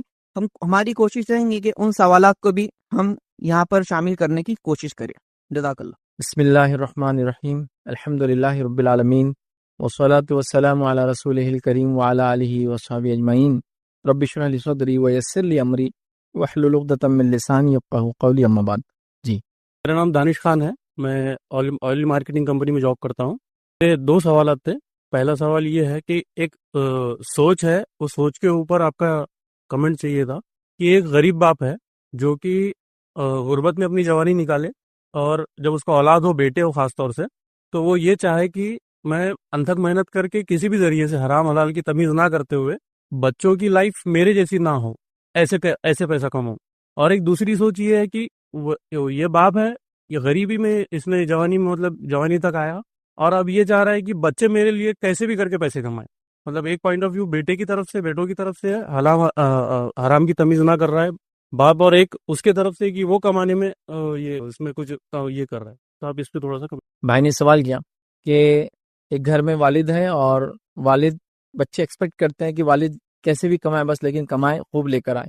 پھر جب والد کی عمر ہو جاتی ہے، بچے بڑے ہو جاتے ہیں، تو والد یہ ایکسپیکٹ کر رہے ہیں کہ بچہ بھی جو ہے کمائے، چاہے جس طرح سے بھی کمائے، کوئی مسئلہ نہیں، لیکن کمانا چاہیے، تاکہ والد اچھی زندگی چاہ رہے بچوں کی ہو، بچے چاہ رہے تھے ان کی زندگی اچھی ہو جب وہ چھوٹے تھے۔ تو اس پہ میرا کمنٹ کیا ہے؟ دیکھیے، سب سے پہلی چیز تو یہ ہے کہ ایک انسان جب کوئی مثال کی طرف والد ہے اور وہ حرام کما رہے ہیں، اور وہ جو بچے ہیں جو غیر بالغ ہے اس پہ ڈیپینڈ ہیں، جو اس کے نہ اس مال میں شامل ہے، نہ وہ چاہتے ہیں کہ وہ ایسا مال کمائے، لیکن وہ کما رہا ہے، تو اس معاملے میں جب تک وہ بالغ نہیں ہوتا بچہ، تو اللہ تعالیٰ اس سے پوچھ نہیں کرے گا اس کی کہ اس کے والد نے کیسے کھلایا، چونکہ وہ مجبور رہتا ہے اس وقت، تو یہ ہوگا۔ لیکن بچے بڑے ہو گئے، بچے ایکسپیکٹ کر رہے ہیں کہ باپ بھی کیسے بھی بس کما کے لائے، بس کما کے لائے، اصل چیز یہ ہے۔ تو یاد رکھیے ایسی حالت میں باپ اور بچے ایک ہی مقام پر آ گئے، گناہ کے دونوں برابر ہیں، کیونکہ بچے چاہ رہے باپ بھی حرام کمائے، بعد میں باپ بھی چاہ رہا ہے بچے بھی حرام کمائیں، ریزن مین کہ یہ چاہتے تھے اپنی زندگی جو وہ چاہتے ہیں ان کی زندگی اچھی ہو۔ تو بہرحال یہ دونوں معاملے میں وہ دونوں گناہ گار، یاد رکھیے، اور برابر ہیں، چاہے وہ کماتے نہیں تھے بچے، لیکن باپ کو کہہ رہے کماؤ، رشوت لے کے آؤ، فلاں کرو۔ اور میں نے کئی لوگوں کو دیکھا، عورتوں کو بھی دیکھا، شوہر کو بولتے رہے ان کے شوہر بھی تو اتنا کما رہے نا، وہ کیسا 2 نمبر، وہ کیا ٹیبل کے نیچے ٹیبل کے اوپر چلتا، اور فلاں چیز یہ کر رہے تھے، آپ کیوں نہیں کر رہے، اس سے زندگی اچھی ہو جائیں گی۔ تو یہ دونوں گناہ میں برابر ہے، حالانکہ بچوں نے کمائے نہیں ابھی، لیکن صرف بالغ ہو گئے اور چاہتے باپ بھی حرام کمائے، اس وجہ سے یاد رکھے گناہ میں یہ برابر ہو گئے۔ میں نصیحت کروں گا ایسے تمام لوگوں کو، حرام کمانے کے بارے میں بالکل سوچنا نہیں چاہیے۔ کیوں؟ نبی اکرم صلی اللہ علیہ وسلم نے فرمایا، حرام لقمے سے جس جسم کی پرورش ہوتی ہے جہنم کی آگ ہی اس کے لیے بہترین ٹھکانہ ہے، سیکنڈ کو اس کے لیے ٹھکانہ نہیں آ سکتا، مطلب جہنم کا آگ اس گوشت کے لیے ٹھکانہ ہے جس کی پرورش حرام پہ ہوتی ہے۔ تو لہٰذا میں گزارش کروں گا، نہ بچے والدین کو ایسا کہیں، نہ والد بچوں کو ایسا کرے، اگر کیا ہے تو توبہ کرے اپنے رب سے، معافی مانگے اور معاملے کو رفع دفع کرے، لیکن ایسی زندگیاں نہ جئیں۔ لیکن کامنلی آج کل سوسائٹی میں جو حالات چل رہے ہیں، دیکھا جا رہا ہے کہ سوسائٹی مینٹین کرنے، حالات مینٹین کرنے، یہ تھاٹ پروسیس سب میں ہے، کامن ہے کہ چلتا رہتا ہے، ہوتا ہے، کرنا پڑے گا۔ اللہ تعالیٰ ہماری ان تمام چیزوں سے حفاظت کرے۔ شیخ دوسرا سوال یہ ہے کہ الیکٹریسٹی بل جو عام طور پہ دیکھا جاتا ہے کہ لوگ اس میں کچھ سیٹنگ کرتے، کچھ چیزیں کر کے اس کو کم کرواتے، تو جو انار والی مثال آپ دیے تھے وہ ٹوکری میں سے اٹھا کے روبن ہوڈ والی، تو چور کے گھر میں چوری کرنا، یہ بولتے ہیں کہ بھائی ایم ایس سی بی والے بھی تو ٹیکسز لگا کے گورنمنٹ بھی تو ہمارا پیسہ کھا رہی ہے، تو چور کے گھر میں چوری کرنا اسلام میں کیسا؟ تو بہرحال بھائی نے ایک سوال کیا، سمجھتا ہوں آن لائن میں نے اس کے جوابات آلریڈی دیے ہیں، آپ چاہے تو دیکھ لیں۔ الیکٹریسٹی بل، نل کا جو چوری کرتے ہیں، پانی کا جو معاملہ ہے، اس پہ میں آلریڈی آن لائن آپ جوابات دیکھ سکتے ہیں۔ مختصر آپ نے چونکہ سوال کیا حرام حلال سے اس کا تعلق ہے تو کر دیتا ہوں۔ کوئی چیز جو سروس کے عوض ملتی ہے آپ کو، مطلب جیسے مثال کے طور پر آپ نے موبائل کمپنی سے موبائل سروس استعمال کی تو اس کے بدلے اگینسٹ آپ کو چارج دینا پڑتا ہے، تو کوئی چیز کسی سروسز کے اگینسٹ کوئی چارج اگر لگایا جاتا ہے تو وہ چارج دینا آپ کو پڑے گا۔ جیسا آپ نے کسی آدمی سے اپنی گاڑی کی سروسنگ کرائی تو وہ آپ کو چارج لگائیں گا، آپ کو وہ چارج اس کو دینا پڑے گا۔ آپ یہ نہیں بول سکتے کہ وہ جو سروسنگ والا ہے نا اس نے خود اپنے باپ کی دولت زمین کھایا ہوا ہے، فلاں لوٹا ہوا ہے، تو میں سروس تو کراؤں گا لیکن اس کو چارج نہیں دوں گا، اس میں کوئی لاجک نہیں بنتا۔ اور یہاں آپ کیا لے رہے ہیں؟ الیکٹریسٹی لے رہے ہیں۔ الیکٹریسٹی جب لیں گے آپ تو ظاہر سی بات ہے اس کا آپ کو بل پے کرنا ہے، جتنی آپ استعمال کریں گے اتنی پے کرنا ہے۔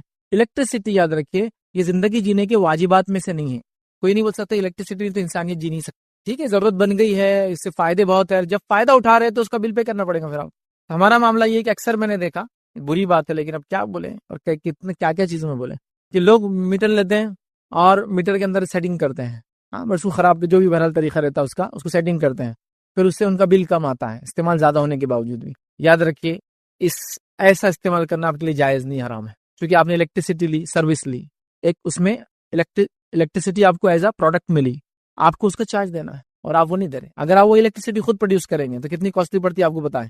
آج کل الٹرنیٹ آ گیا تو ٹھیک ہے، آپ کو لگتا ہے کہ جو سسٹم سے الیکٹریسٹی مل رہی ہے وہ صحیح نہیں ہے، بہت بار جاتی فلاں ہے، تو راہ لگا لے اپنا، پھر وہ ایک الگ بات ہے۔ آج کل تو یہ بہرحال کھو بھی سکتا، آسان ہے آج کل، ٹھیک وہ کر لے، لیکن آپ چوری نہیں کرتے۔ چور کے گھر میں چوری بھی جائز نہیں ہے، ڈاکو گھر میں ڈاکہ ڈالنا جائز نہیں ہے، رابن ہوڈ بڑھ کے دوسروں کی مدد کرنا جائز ہے۔ رابن ہوڈ کیا کرتا تھا؟ بتایا جاتا ہے کہ لینڈ کے اندر ایک شخص تھا، وہ مالداروں سے مال لوٹتا اور غریبوں میں مال کو بانٹتا، لیکن مالداروں سے لوٹ کے غریبوں میں بانٹنا یہ کوئی طریقہ نہیں یار، مالدار حلال طریقے سے کما رہا اس کا مال لوٹ نہیں سکتے آپ، یہ سب چیزیں نہیں کر سکتے۔ تو میٹر کی چوری مت کیجیے، الیکٹریسٹی کی کیا کچھ نہیں کرتے اس سے، آپ پانی گرم کرتے غسل کے لیے، ہاں اسی میں اس کی روشنی میں قرآن کی تلاوت کی جا رہی ہے، ہاں اس میں کتنے جائز اور حلال کام اپنے کروا رہے ہیں۔ اگر آپ کا کوئی دوسرا کام ہے تو آپ اس کے ذریعے ساری چیز، جیسا کہ آپ کا آن لائن کچھ کام ہے اسی کے ذریعے حلال کما رہے ہیں، اور اس میں ایک چیز کو آپ کیا کریں؟ چوری کر رہے ہیں، درست نہیں۔ اسی طرح پانی کا بھی مسئلہ ہوتا ہے، نل وغیرہ آتے ہیں تو آپ لوگ اس میں چوری کر لیتے ہیں۔ ابھی تو ایک صاحب مجھے ملے تھے، بتانے لگے کہ ایک علاقہ ہے تقریباً 350 گھر ہیں اور جس میں سے 17 آفیشیل نل ہے خالی۔ 350 گھر کہاں سے پانی لا رہے؟ بورنگ سے لا رہے، کنویں نہیں، کچھ نہیں آج کل، تو وہ لوگ کیا کر رہے ہیں؟ اس میں چوری کر رہے ہیں۔ یہ نہیں کر سکتے آپ، بس ایک سروس آپ کو دی جا رہی ہے، آپ ٹیکس نہیں ہم کو فلاں سہولت نہیں ملی، ٹھیک ہے نا، آپ جا کے ڈیمانڈ کیجیے سہولت دیجیے، لیکن ایک سہولت کی دوسری سہولت میں آپ پیسہ چرا نہیں سکتے، تو آپ کو وہ دینا چاہیے۔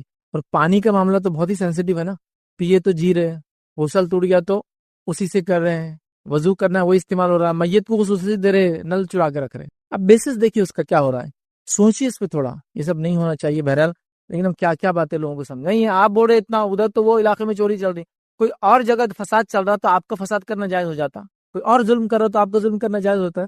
میری چپل مسجد سے چوری ہو کے میں نے آپ کی چرا لی، جائز ہو جاتا۔ ہم یہ بول رہے نا اس نے کر رہا تو ہم کیوں نہیں کرنا، وہ آگے بڑھے تھے ہم کیوں نہیں کرنا؟ بھائی ایسا نہیں ہوتا، لاجیکل ہونا چاہیے ایک انسان نے، تو لہٰذا آپ ایسی چوری نہیں کرنا چاہیے، ورنہ اننیسسری چیزیں ہم حلال کی طرف سے حرام کی طرف خاموخواہ جا رہے ہیں۔ سروس لی گئی، چارجز دینا چاہیے۔ اچھا کبھی یہ بھی ہوتا ہے، کسی نے سوال کیا تھا کہ بھائی ہم تو وہ جس کو کہتے ہیں کہ کھیت میں گئے اور مالی نہیں تھا تو کیا ہم چرا سکتے ہیں کیا؟ اس کا کام تھا نا بیٹھے رہنا، وہ بیٹھا نہیں تھا تو ہم نے چرا لی۔ پھر تو دیکھیے شریعت میں یہ جائز نہیں ہے، آپ کسی جگہ جا رہے ہیں مالی نہیں بھی ہے تو شریعت آپ کو اجازت نہیں دیتی کہ آپ کوئی چیز چرائے، وہ چوری ہے اور حرام میں آئیں گے، یاد رکھیے اس کو سمجھیں۔ سوال کہ اپنے مال کا کتنا حصہ ہم خود پر خرچ کر سکتے ہیں؟ تو دیکھیے آپ کے مال کا جو واجبی ہے، جو کتنا کوانٹیٹی وائز، مطلب فیگرز میں نہیں بتا سکتا ہوں کہ کتنا آپ میں خرچ کرے یا کتنے پرسنٹیج کرے، جو واجبی ہے جو ضروری ہے وہ خرچ کرے. جیسا مثال میں دے سکتا ہوں, میں انڈیا میں یہاں رہ رہا ہوں اور یہاں ایک واجبی خرچہ ایک انسان کا سمجھ لیجیے 10,000 میں اس کا اگر خود کا گھر ہے تو ایک انڈیویجول کا 10,000 میں خرچہ ہو جاتا ہے. لیکن یہی چیز اگر وہ دبئی چلا جائے, یو ایس چلا جائے تو میں بھی وہ 20, 30, 40,000 ہو جائیں گا. تو جو واجبی ہوتا ہے اتنا وہ انسان اپنے اوپر خرچ کر سکتا ہے. ہاں اگر ایک انسان اپنی مال کی زکوٰۃ دیتا ہے, جن کا حق اللہ نے رکھا ہے, والدین, بیوی بچے, ان کے حق ادا کرتا ہے, اور جن کا اس کے مال میں حق ہے, جو مسافر ہیں, مانگنے والے ہیں, رشتہ دار ہے وغیرہ, وہ سب کرتا ہے, یتیم ہے, سماج کے ادر کے نادر لوگ ہیں وہ کرتا ہے, تو باقی چیز اپنے اوپر نفس پہ وہ خرچ کر سکتا ہے ادر کے. ٹھیک ہے, تو اس میں کوئی انشاءاللہ جیسے مسئلہ نہیں, لیکن کتنا کوانٹٹی نہیں بتا سکتے. نبی اکرم صلی اللہ علیہ وسلم کا زمانہ تھا, ایک شخص آیا اور کہا کہ بس 1 درہم میں کیا کروں. کہا اپنے نفس پہ خرچ کر, اپنے آپ پہ خرچ کر. اس کو ایک اور درہم میں کہا کہاں خرچ کرو, تو کہا اپنے بیوی بچوں پر خرچ کر. پھر کہا ایک اور درہم ہے, تو کہاں خرچ کروں, تو آپ نے سمجھ کچھ اور ایسا حق بتا کہ اس پہ خرچ کر. کہا ایک اور درہم میں کیا کروں, تو کہا اب تجھے معلوم ہے کیا کرنا ہے, تو اللہ کے نام میں خرچ کر. قرآن نے کہا کہ قرآن میں سوال کیا کہ یہ لوگ پوچھتے کتنا ہم خرچ کریں اللہ کے نام میں, تو کہا کہ جو حق ہے ان کے حق دینے کے بعد اللہ کے نام میں خرچ کر سکتے ہیں. تو یہ بھی ہو سکتا ہے آپ کا حق اپنے لیے سب لے لیا, اس کے بعد کا اللہ کے نام میں خرچ کیجیے, دیجیے. کتنا خود پہ خرچ کرنا ہے بس میں نے کہا جو واجبی ہے, میں اس کا کوئی فگر یا پرسنٹیج نہیں دے سکتا ہوں, یہ ڈیپینڈ ہے. بس یہ دیکھیں آپ کہ آپ اللہ کے لیے خرچ کریں اور جہاں خرچ کرنے کا حکم ہے وہ کرتے رہیں, یہ اصل ہے. اگر اس کے علاوہ جو مال ہے اپنی نفس پہ آپ خرچ کر سکتے ہیں, اور نفس پہ خرچ کرنے والے مال کو کم کر کے آپ زیادہ سے زیادہ اللہ کے نام میں لگا, میں کہوں گا یہ ریکمینڈ کرتا ہوں. اس سے انشاءاللہ جیسے آپ کو دنیا اور آخرت کے زیادہ سے زیادہ فائدے ملیں گے انشاءاللہ. السلام علیکم سر. کوشچن یہ تھا کہ اعمال کے اعمال اچھے یا برے کرنے سے مال میں زیادتی یا کمی ہوتی ہے کیا؟ میں نے ایک سوال کیا کہ اعمال کے اچھے یا برے ہونے سے مال میں زیادتی یا کمی ہوتی ہے کیا. تو دیکھیے, اچھے اعمال کرنے سے مال میں برکت آتی, یہ بات ثابت ہے. اس پر میرے کئی لیکچر ہیں, روزی میں برکت مگر کیسے, بہترین دنیا کی زندگی مگر کیسے, 2 لیکچر تو کافی مشہور ہیں, آپ ان کو دیکھیے, اس میں 10 پوائنٹس لے آؤں. نیکی کرنے سے مال و دولت میں برکت ہوتی ہے, اضافہ ہوتا ہے اور فائدہ ہوتا ہے, یہ بالکل بات ثابت ہے. تو لہٰذا آپ یہ کر سکتے ہیں. ٹھیک ہے, تو اس میں کوئی مسئلہ نہیں. تو جو انسان نیک ہوں گا, دیندار ہوں گا, متقی ہوں گا, پرہیزگار ہوں گا, اس کو اس کا فائدہ ہوگا. لیکن اسی جملے کے ساتھ بول رہا ہوں, اگر کسی انسان کو نیک دیکھنے کے باوجود بھی آپ دیکھیے وہ غریب ہے, تو یہ اس کی آزمائش ہے, عذاب نہیں ہے, وہ ٹیسٹ سے گزر رہا ہے, اس کا بھی اس کو فائدہ ہے. سمجھ رہے بات کو. لیکن چونکہ آپ کا سوال تک کیا نہیں کیا, تقوی کی وجہ سے فلاں فائدہ ہوتا ہے, ایمان کی وجہ سے فلاں فائدہ ہوتا ہے, قرآن کی کئی آیتیں انشاءاللہ عزیز ہم آخری جو ہمارا لیکچر ہے نیکی کے دنیاوی فائدے اس میں دیکھیں گے یہ سب چیزیں. ٹھیک ہے, بہرحال ابھی ٹائم نہیں ہے, لیکن مختصر بول رہا ہوں آپ کو, تو بالکل فائدے ہوتے ہیں. تو لہٰذا کوئی دیندار ہے, متقی ہے, پرہیزگار ہے, اللہ رب العزت دنیا میں بھی نیکی کے فائدے دیتا ہے, اور آخرت میں تو بالکل انہی کو فائدہ ملے گا جو نیکی کر کے آئے ہیں. اس بات کو یاد رکھیں, تو بالکل ملتا ہے, یاد رکھیں اس کو فائدہ. تو برے اعمال, اچھا بھائی نے سوال کیا برے اعمال کی وجہ سے کیا نقصان ہوتا ہے. ہاں, برے اعمال کا ظاہر سی بات ہے اس کی نحوست آتی, اس کی برائی آتی, اور یقیناً اس سے انسان غریب ہو سکتا, یا اس سے اگر مالدار ہے بھی, جو ہم نے آیت دیکھی تھی قرآن کی, اللہ کیا فرما رہا ہے کہ اللہ تعالیٰ یہی چاہتا ہے کہ ان کو اس کے ذریعے عذاب دے, کہ دنیا کے اندر خوب مال و دولت دے, عیش و عشرت دے, جس کی وجہ سے ایمان کی طرف نہیں بڑھیں گے اور کفر کی حالت میں مریں گے, اور اللہ چاہتا ہے ان کے ساتھ یہ کرے تاکہ ان کی پکڑ کرے. یقیناً گناہ کرنے سے گناہ کے اثرات یہ ہوتے ہیں کہ انسان کو اللہ چہرے کا نور چھین لیتا ہے, علم کی فراست چھین لیتا ہے, زندگی کی برکت چھین لیتا ہے, عمر کے فائدے چھین لیتا ہے, اولاد بگاڑ دیتا ہے, صحت برباد کر دیتا ہے, تاکہ کئی اس کے نقصانات یاد رکھیں. اور ایک بہت مشہور قول عبداللہ ابن عباس رضی اللہ عنہ کا, پورا قول تو یاد نہیں, اس قول کو آپ ضرور پڑھیں. 10 فائدے جو ہوتے ہیں, ہم دیکھیں گے اس کو انشاءاللہ کبھی, 10 فائدے جو ہوتے ہیں نیکی کرنے سے, 10 نقصانات وہ گنواتے ہیں برائی کرنے کے.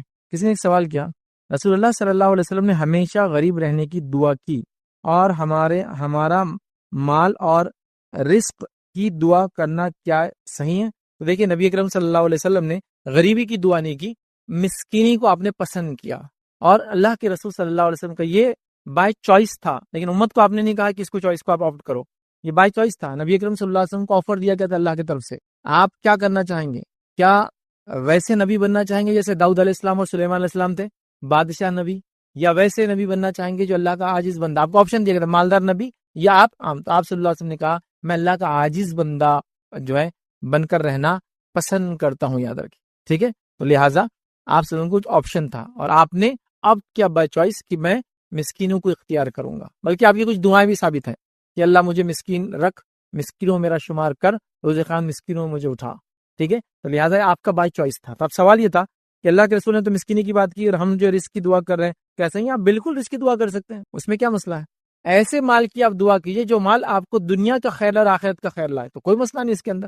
ٹھیک ہے, تو یہ ضروری نہیں کہ کوئی یہ کہے کہ میں دعا کر رہا مال کی تو میں نبی کریم صلی اللہ علیہ وسلم کی دعا کے خلاف دعا کر رہا، ایسا کچھ بھی نہیں آتا، ٹھیک ہے؟ تو آپ بالکل دعا کر سکتے ہیں، اس میں کوئی حرج نہیں، اللہ کے رسول کا یہ عمل بائی چوائس تھا، آپ نے خود سے یہ پسند کیا ایسا کرنا۔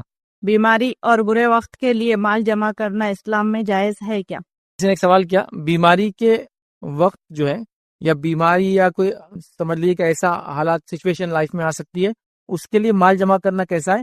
تو دیکھیے کفایت شاری کر کے کچھ مال حالات کے لیے جمع کرنا جائز ہے، لیکن وہ جمع کرنے کا معنی یہ نہ ہو کہ وہ توکل کی نفی ہو جائے، اللہ پہ بھروسے کے اگینسٹ ہو جائے، جیسے کہ اب مال ہے بیماری آ بھی گئی تو چلتا، اب مال جمع کر لی مطلب اللہ پہ توکل کی اب ضرورت نہیں، اب تو بیماری آ گئی اسی کے لیے تو جمع کریں، تو یہ معنی نہیں ہے اس کا۔ تو مال کو آڑے وقت جس کا ہم زبان میں بولتے ہو جمع کر کے رکھنا جائز ہے، یہ تقدیر کے خلاف بھی نہیں ہے، یہ کے خلاف بھی نہیں ہے، آپ کر سکتے تھوڑا بہت جمع۔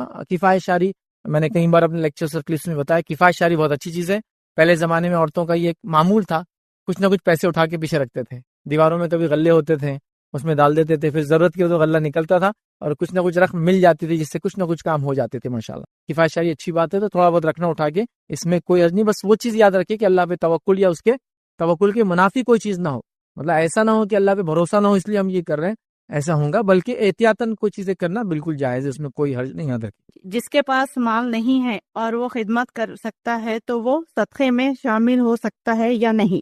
کسی نے ایک سوال کیا کہ اس کے پاس مال نہیں ہے تو کیا وہ فزیکل کچھ خدمت کر کے اس کو صدقے سے ثواب ملیں گے؟ ہاں، میرا ایک پورا لیکچر ہے اس پہ، صدقہ دینے کے 30 طریقے ہیں، آپ اس کو دیکھیں، اس میں ہے کوئی اللہ کا ذکر کرے یہ بھی صدقہ ہے، کوئی کسی کا وزن اٹھا کے دے دے یہ بھی صدقہ ہے، دو لوگوں میں صلح کرا دے، الگ الگ حدیثیں یاد رکھیں، وہ بھی صدقہ ہے، ٹھیک ہے؟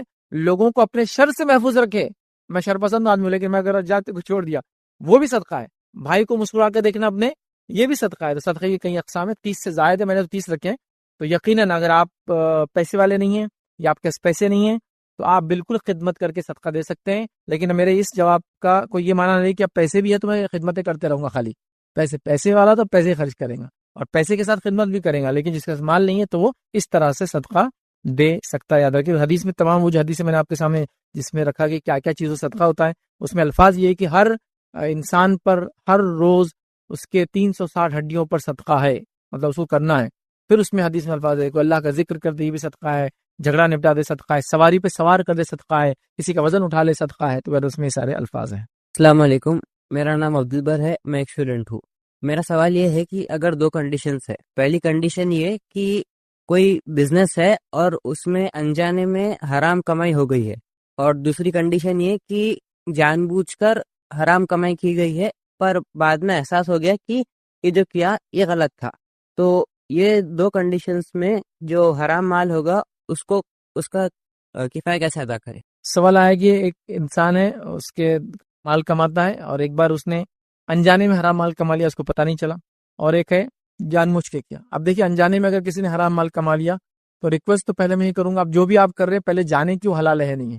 ہمارے پاس ہو یہ رہا ہے کہ ہم گڑھے میں گر جا رہے پھر آواز دے رہے لوگوں کو بچاؤ، مطلب ہر چیز کر کے اچھا میرے کو معلوم نہیں تھا حرام ہے۔ جب آپ کو بزنس کرے، کوئی ٹرانزیکشن کرے، کوئی ٹرمز ڈسکس کر رہے تو پہلے آپ معلوم کر لے یہ حلال ہے یا حرام ہے، کر لے رہے سب کچھ بعد میں بڑا اچھا میرے کو معلوم ملتا ہے یہ حرام ہے۔ اور آج کل تو آن لائن بہت ساری چیزیں ہو رہی ہے، اتنی زیادہ چیزیں ہو رہی ہے یہ بہت مشکل ہے ڈیفرینشیٹ کرنا، تو آپ کیا کریں، علماء کے پاس جائے، ان سے بیٹھے، ان کو بات کرے، اگر عالم نہیں ہے آپ کے علاقے میں تو آن لائن جائے، تقریریں موجود ہے جو آتھینٹک جو اسکالرس ہیں ان کی، اسی طرح کچھ ویب سائٹ سے جو بہت آتھینٹک فتاوی وغیرہ ہوتے ہیں وہاں جائے، وہاں ڈالے، اور ہوتے ہیں جنرلی جاؤ، تو پلیز پہلے تو یہ کرنا چاہیے، پھر بھی چلیے ٹھیک ہے کہ میں نے سب کچھ کیا پھر بھی انجانے میں مطلب ان نوئنگلی ہو گیا تو اللہ انشاءاللہ اس کو معاف کرے گا۔ اور آپ ہمیشہ دعا کرتے رہے، اللہ جانے انجانے میں بولتے نا دعا میں رہتا مجھ سے جو خطائیں غلطیاں گناہ ہوئی تو اس کو معاف کر، تو آپ اللہ سے توبہ کریں، اس کی معافی مانگے، لیکن فرسٹ پریکاشن لیا، چیک کیا، دیکھا، سیٹسفائی ہوا کہ صحیح اور کیا، پھر بھی کچھ غلطی ہوگی تو یہاں انجانے میں اللہ انشاءاللہ اس کو معاف کرے گا، لیکن توبہ ہمیشہ کرتے رہے، معافی مانگتے رہیں۔